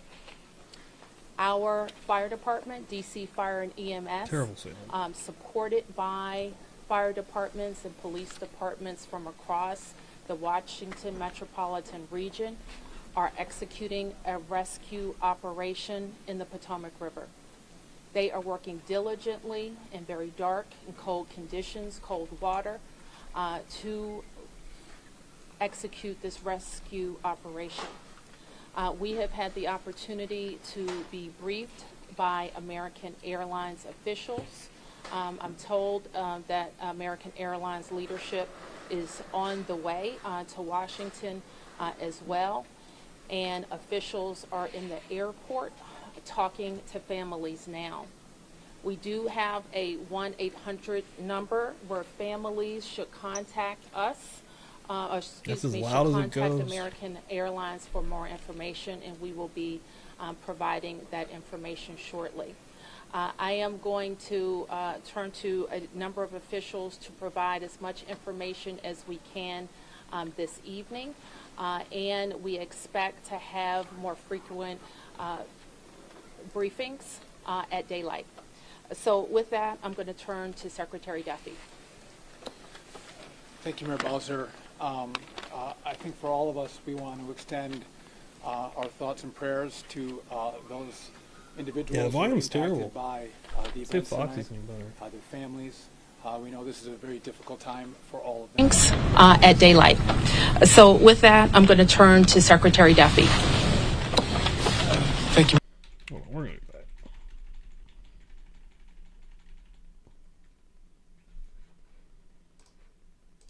I am joined by United, the CEO of the Metropolitan this evening, where we know a passenger plane coming to the airport here collided with a military helicopter. Our fire department, DC Fire and EMS, supported by fire departments and police departments from across the Washington metropolitan region, are executing a rescue operation in the Potomac River. They are working diligently in very dark and cold conditions, cold water, to execute this rescue operation. We have had the opportunity to be briefed by American Airlines officials.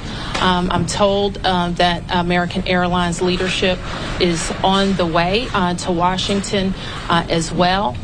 And officials are in the airport talking to families now. We do have a 1-800 number where families should contact us, should contact American Airlines for more information, and we will be providing that information shortly. I am going to turn to a number of officials to provide as much information as we can this evening, and we expect to have more frequent briefings at daylight. So with that, I'm going to turn to Secretary Duffy. Thank you, Mayor Bowser. I think for all of us, we want to extend our thoughts and prayers to those individuals who were impacted by the events tonight, their families. We know this is a very difficult time for all of them. I want to join the mayor and everyone here to extending our thank you to the first responders who, again, in very difficult situations and environments, are out there searching and attempting to rescue. Tonight, I spoke with President Trump and his team in the Situation Room. I had a conversation with Secretary Pete Hegseth as well, and then with the Kansas delegation and the mayor and others in leadership, as well as Governor Youngkin from Virginia and Governor Kelly from Kansas. From the Department of Transportation and FAA's perspective, we are going to offer full support to those on the ground, to the mayor, but also to the NTSB, who is going to be conducting the investigation in this matter. We are going to provide all the support that's necessary. Mayor. Thank you. So with that, I want to ask Chief John Johnley from DC Fire and EMS to provide an update. Good evening, everyone. I'm John Donnelly, Chief of DC Fire and EMS. This evening at 8:48, an alert was sounded, initiating a large regional response to a report of an aircraft crash on approach to the airport. This response includes first the Metropolitan Washington Airports Authority's Fire Department, the District of Columbia Fire Department, the Metropolitan Police Department, and the U.S. Park Police to respond into the area and to sort that out. At 8:58, the first units arrived on the scene and found an aircraft in the water and began rescue operations. This incident has grown. There's currently about 300 responders working. We have boats from all throughout the region, police and fire boats. We have a mutual aid agreement in Washington, D.C., the National Capital Region Mutual Aid Agreement administered by the Metropolitan Washington Council of Governments, and we're all operating under that. We're operating under a unified command. Everybody's together. So we also have requested state police helicopters from Maryland, and the Coast Guard helicopter is working. So this is a state and federal response as well. U.S. Coast Guard's got some boats in the water as well. So it's a highly complex operation. The conditions out there are extremely rough for the responders. It's cold. They're dealing also with on the responders, like you got the people relatively that are windy conditions. Wind is hard out on the river, so they're out there working. We're doing everything we can to keep them safe, and with that, I'm going to turn it back to the mayor. Thank you. In Chief Bonnet from MY. I'm Rick Bonnet, Fire Chief of MWA Fire and Rescue. Our unit, as Chief Donnelly already alluded to, at 2048, we received an alert from the FAA tower of an aircraft incident involving a commercial aircraft and a helicopter. Our units immediately responded and deployed 3 boats and immediately called for mutual aid resources. Again, as Chief Donnelly said, it's an active operation that's going to last many hours as we continue to work through recovery efforts and rescue operations. This will be ongoing for quite a while. Our thoughts and prayers are with the families and our communities, and we appreciate all DC's support to our agency and our federal partners. So with that, I wanted to turn to the senators who are from Kansas who wanted to say a few words. First, Senator Moran, and then Senator Marshall. Mayor, thank you, and Mr. Secretary, thank you, and to our first responders, thank you very much for all that's taking place here. I'm Jerry Moran. I'm a United States Senator from Kansas, and I chair the subcommittee and Commerce Committee on Aviation. So we have really a serious and sad circumstance that we want to be here to be helpful, and we're praying that our responders are safe and the folks who are on that flight are recovered. The circumstance I would describe is that I know that flight. I've flown it many times myself. I lobbied American Airlines to begin having a direct nonstop flight service to DCA. That flight has been in existence about a year. And it is certainly true that in Kansas and in Wichita in particular, we're going to know people who are on this flight, know their family members, know somebody. So this is a very personal circumstance as well as an official response. And again, we will do everything we can to make certain that we're supportive of the rescue efforts, and we'll do everything we can to make certain that our subcommittee and Congress is engaged in what needs to take place following the outcome of this evening and this month's kind of investigation. I've talked to NTSB, I've talked to the White House, I've talked to the Department of Defense, and I've talked to the CEO of American Airlines, and there is all of us pulling together for the best outcome possible. I'm honored to be here with my colleague, Senator Marshall, as we try to make certain that we care for those certainly back in Kansas that were on that flight. But it's a reminder that there are people here in Washington, D.C., in this region, in Virginia and Maryland, and many places else that fly to and from Kansas. And so we're rooting and supporting all those, regardless of where you're from. And Mayor, I appreciate the gathering here for us to try to provide information to those in Kansas and across your city. Thank you. Yeah. Thank you. Well, thank you, Senator Moran and Mayor, Secretary. You know, when one person dies, it's a tragedy, but when many, many, many people die, it's an unbearable sorrow. It's a heartbreak beyond measure. And I know Senator Moran and I are here just to say we care. We wish that there was more we could do, but unfortunately there doesn't seem much at this time. I want the folks to back home to just know that we care, that we love them, and that this is a time when we'll have to join arms together and help each other out. We've been through things like this before, through tornadoes and floods and things, but it's really hard when you lose, you know, probably over 60 Kansans simultaneously. And I don't want to forget the pilots and the flight attendants, you know, are do their job, and the military personnel we lost. You know, all those lives are so valuable, and it is such a tragedy that we lost them. You know, I think often in times like this, I try to find a scripture that, you know, is apropos, and this is from the book of Psalms. It says, The Lord is close to the brokenhearted and saves those who are crushed in spirit. Certainly we're crushed in spirit tonight. We mourn with the families who lost loved ones, and we truly are joining them in prayer and wrapping our arms around them in love and compassion. Thanks for everybody for coming out tonight. Thank you for your thoughts and your prayers. So certainly I speak for the people of Washington, 700,000 of us who are extremely sorry for the families who are experiencing loss tonight. And so we want you to know that we will continue to work with American Airlines to share information as frequently as possible and make sure that we're getting accurate information out to the public. But my sorrow for all of the people and crew on the plane and our military personnel on the helicopter is very deep.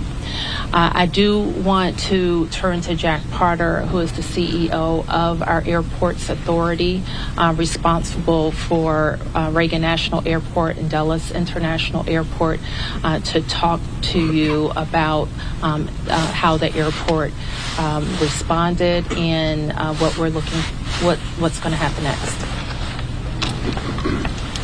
Good evening. As was said, I'm Jack Potter, President and CEO of the Metropolitan Washington Airports Authority.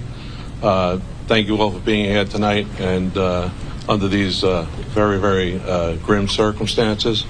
First of all, I want to let you know that we're providing support to all the families who are involved. American Airlines has established a phone number for them to reach out. It's been published, but let me repeat it. It's 1-800-679-8215. So families of folks that were on the plane are asked to contact them. We did have folks who were at the airport to pick up loved ones. And so American has set up a center in their in their lounge at the north end of the airport. And we've directed the families there. And there are folks there counselors there to work with the families. We did have aircraft that were in the air. They were diverted to Dulles Airport, some 19 aircraft. We had personnel, United, and others had personnel. We want to thank WMATA for extending their hours on the Metro to make sure that those folks were accommodated. Right now, as was said earlier by the chief, we're in a rescue mode. We will continue in that rescue mode. I want to thank all the mutual aid responders, all the counties, the districts, folks from Maryland, Virginia, everybody's on site doing the best they can, and numerous boats out in the water right now. NTSB is on site. I want to thank all of the folks behind me, the secretary, the mayor, the two senators for all of their support. And we're going to continue to work through the night. I do want to make an announcement. People are, concerned about what's going to happen in the morning. Reagan National Airport will be closed until 11 o'clock. That's when the first flights will take off. Continue to do our best and work through this situation over the course of the night, and we hope to have more news as it develops. But for right now, it's a very difficult situation out there with the cold. It's very dark, but there are numerous boats out there. There are dive teams out there. So, again, we'll continue to work the situation, and I'll turn it back to the mayor. Thank you very much.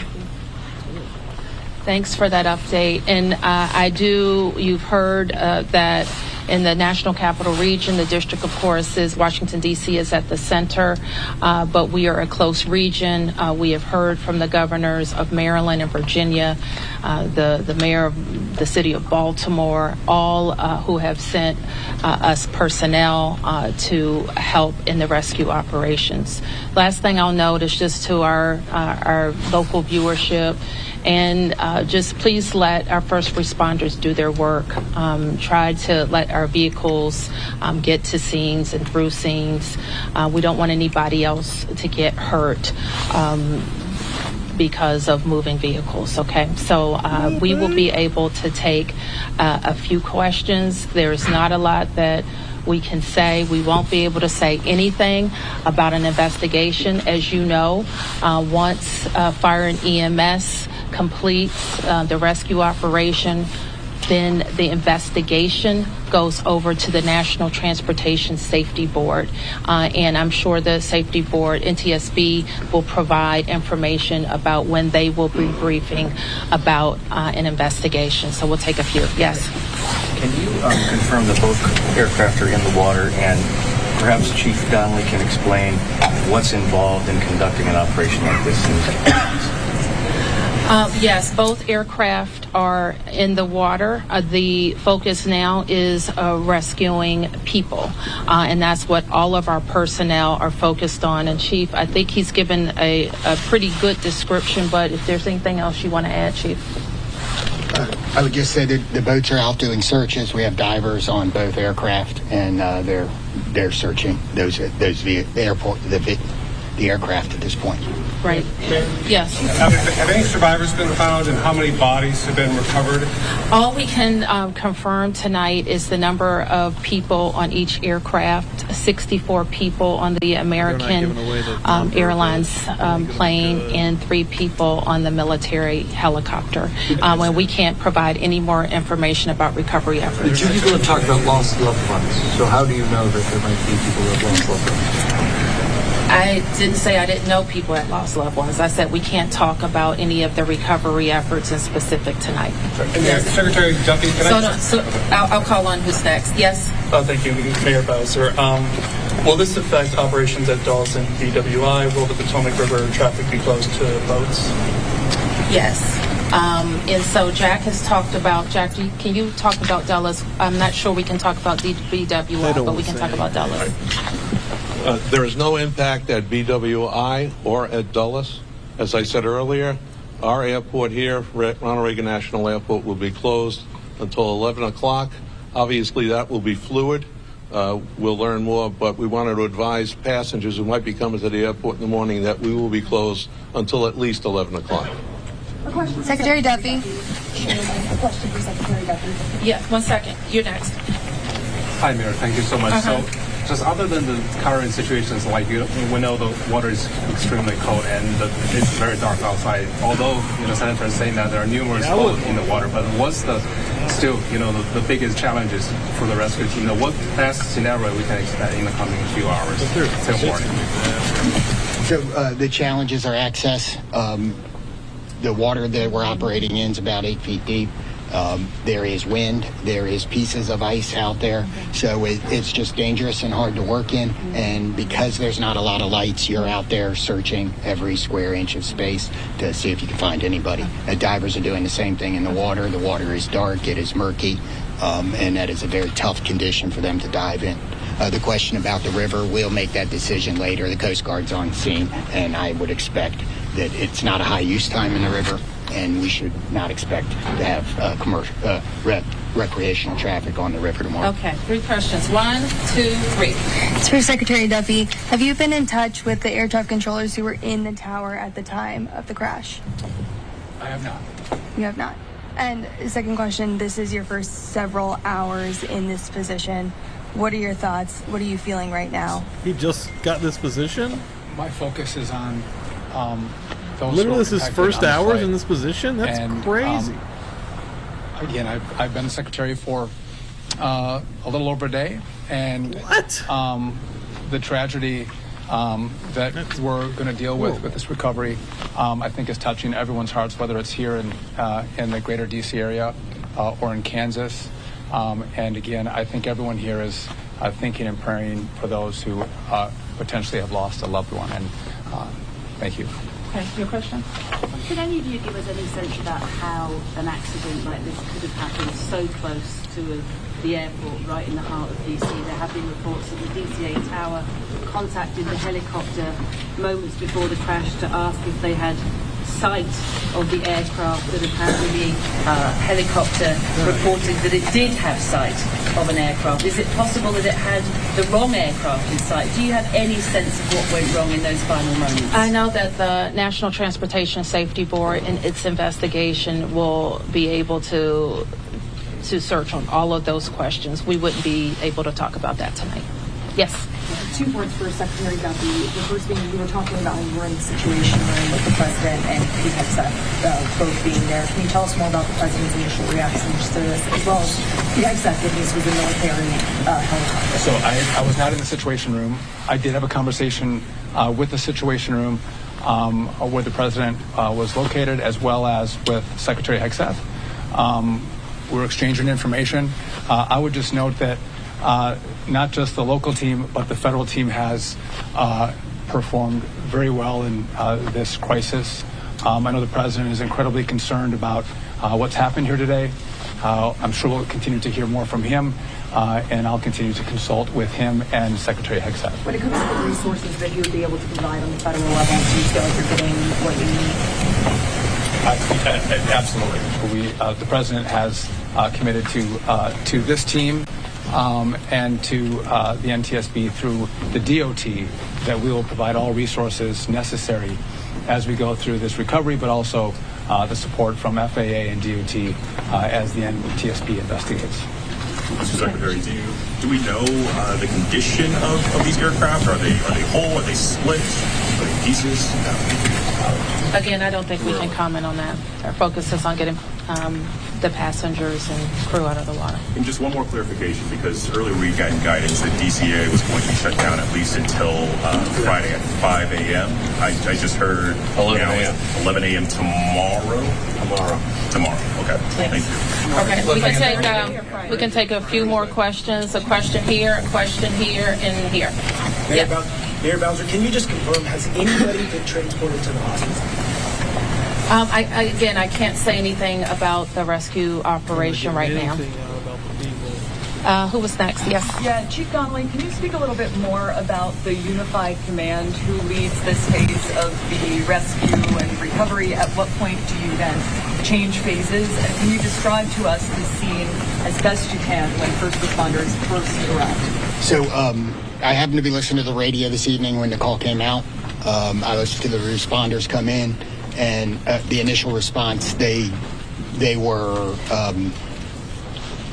very professional, trying to locate this. This is, if you can imagine, the river is a large black spot at night with no lights on it, except for a few buoy lights. So they were out there looking. The boats pretty quickly were able to locate one of the aircraft and get there.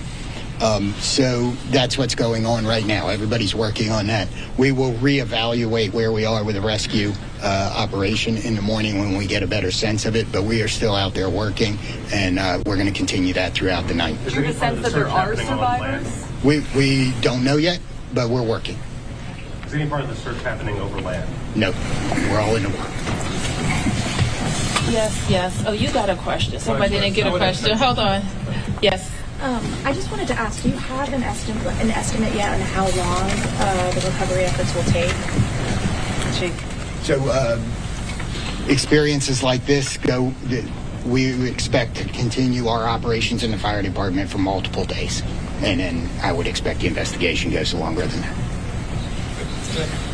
Okay, you didn't get a question, and you were next, I think. Okay, thank you, Mayor. Thank you, Mayor. My question is, do we have any plan to prevent future crash or future accident? Do we have any like to reform the airport control to calm those people who are flying in the next few days? And also, how long the rescue is going to last? Are we going to stop rescue after tomorrow 11 a.m.? This divers team, because they are still in the golden hours now. No. I mean, I think you just heard the chief said we're going to be out there as long as it takes. And we're obviously trying to get to people as soon as possible, but we are going to recover our fellow citizens. Yes.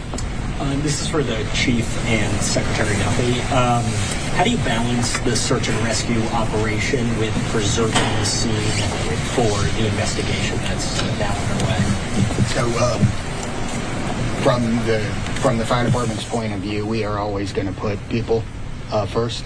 But I don't think I think our operations, because we have a unified command, we are all working together, and the NTSB is in contact with us, and we will work together to make sure that if there's crucial evidence that it's not it's preserved. And that's something we do every day with our police department on crime scenes and things. So life comes first, and everything else is after that. Okay, last question. Yeah. Secretary Duffy, I just want to ask, I know it's early, but are there any immediate actions the FAA should take to prevent helicopters and commercial Just like 3 more questions. So obviously there'll be a review of what happened here tonight.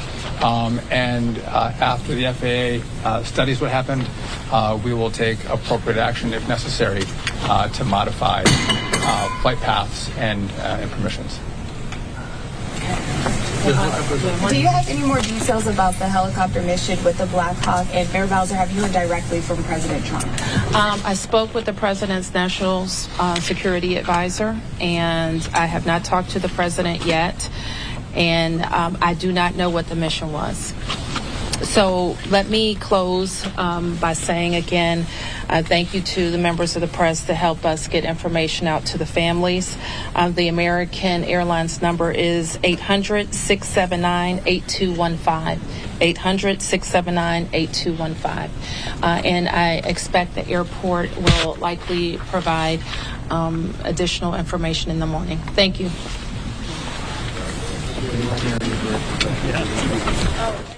That's the first update we've gotten so far after this horrific situation in Washington, D.C. They're describing this as a rescue operation and saying that they are not commenting so far on recovery efforts. They say American Airlines leadership is en route to the scene. All right, we're going to close up shop. Probably won't actually find out some more information till I wake up in the morning, but that's sad as fuck, dude. You know it's not going to be good, sadly. Everybody coming through here tonight and hanging out and watching this. Appreciate you coming through. Very sad situation to come through on. I thought I would come on. I was going to be watching anyway, so I was like, shit, I'm going to go live. Watch it with everybody. But, yeah, if you're randomly hanging out here and you don't follow me, hit the old subscribe. Here is the old X machine. Get on there. That's where I post a lot of my bullshit. We really didn't. Did we learn anything at all other than they are pointing at the approach of the airliner? I mean, we really didn't find anything, honestly. Like I just, and even the stuff I think I do know, I'm not even sure if it's like confirmed, right? I don't know. We'll find out tomorrow. See what happens in here.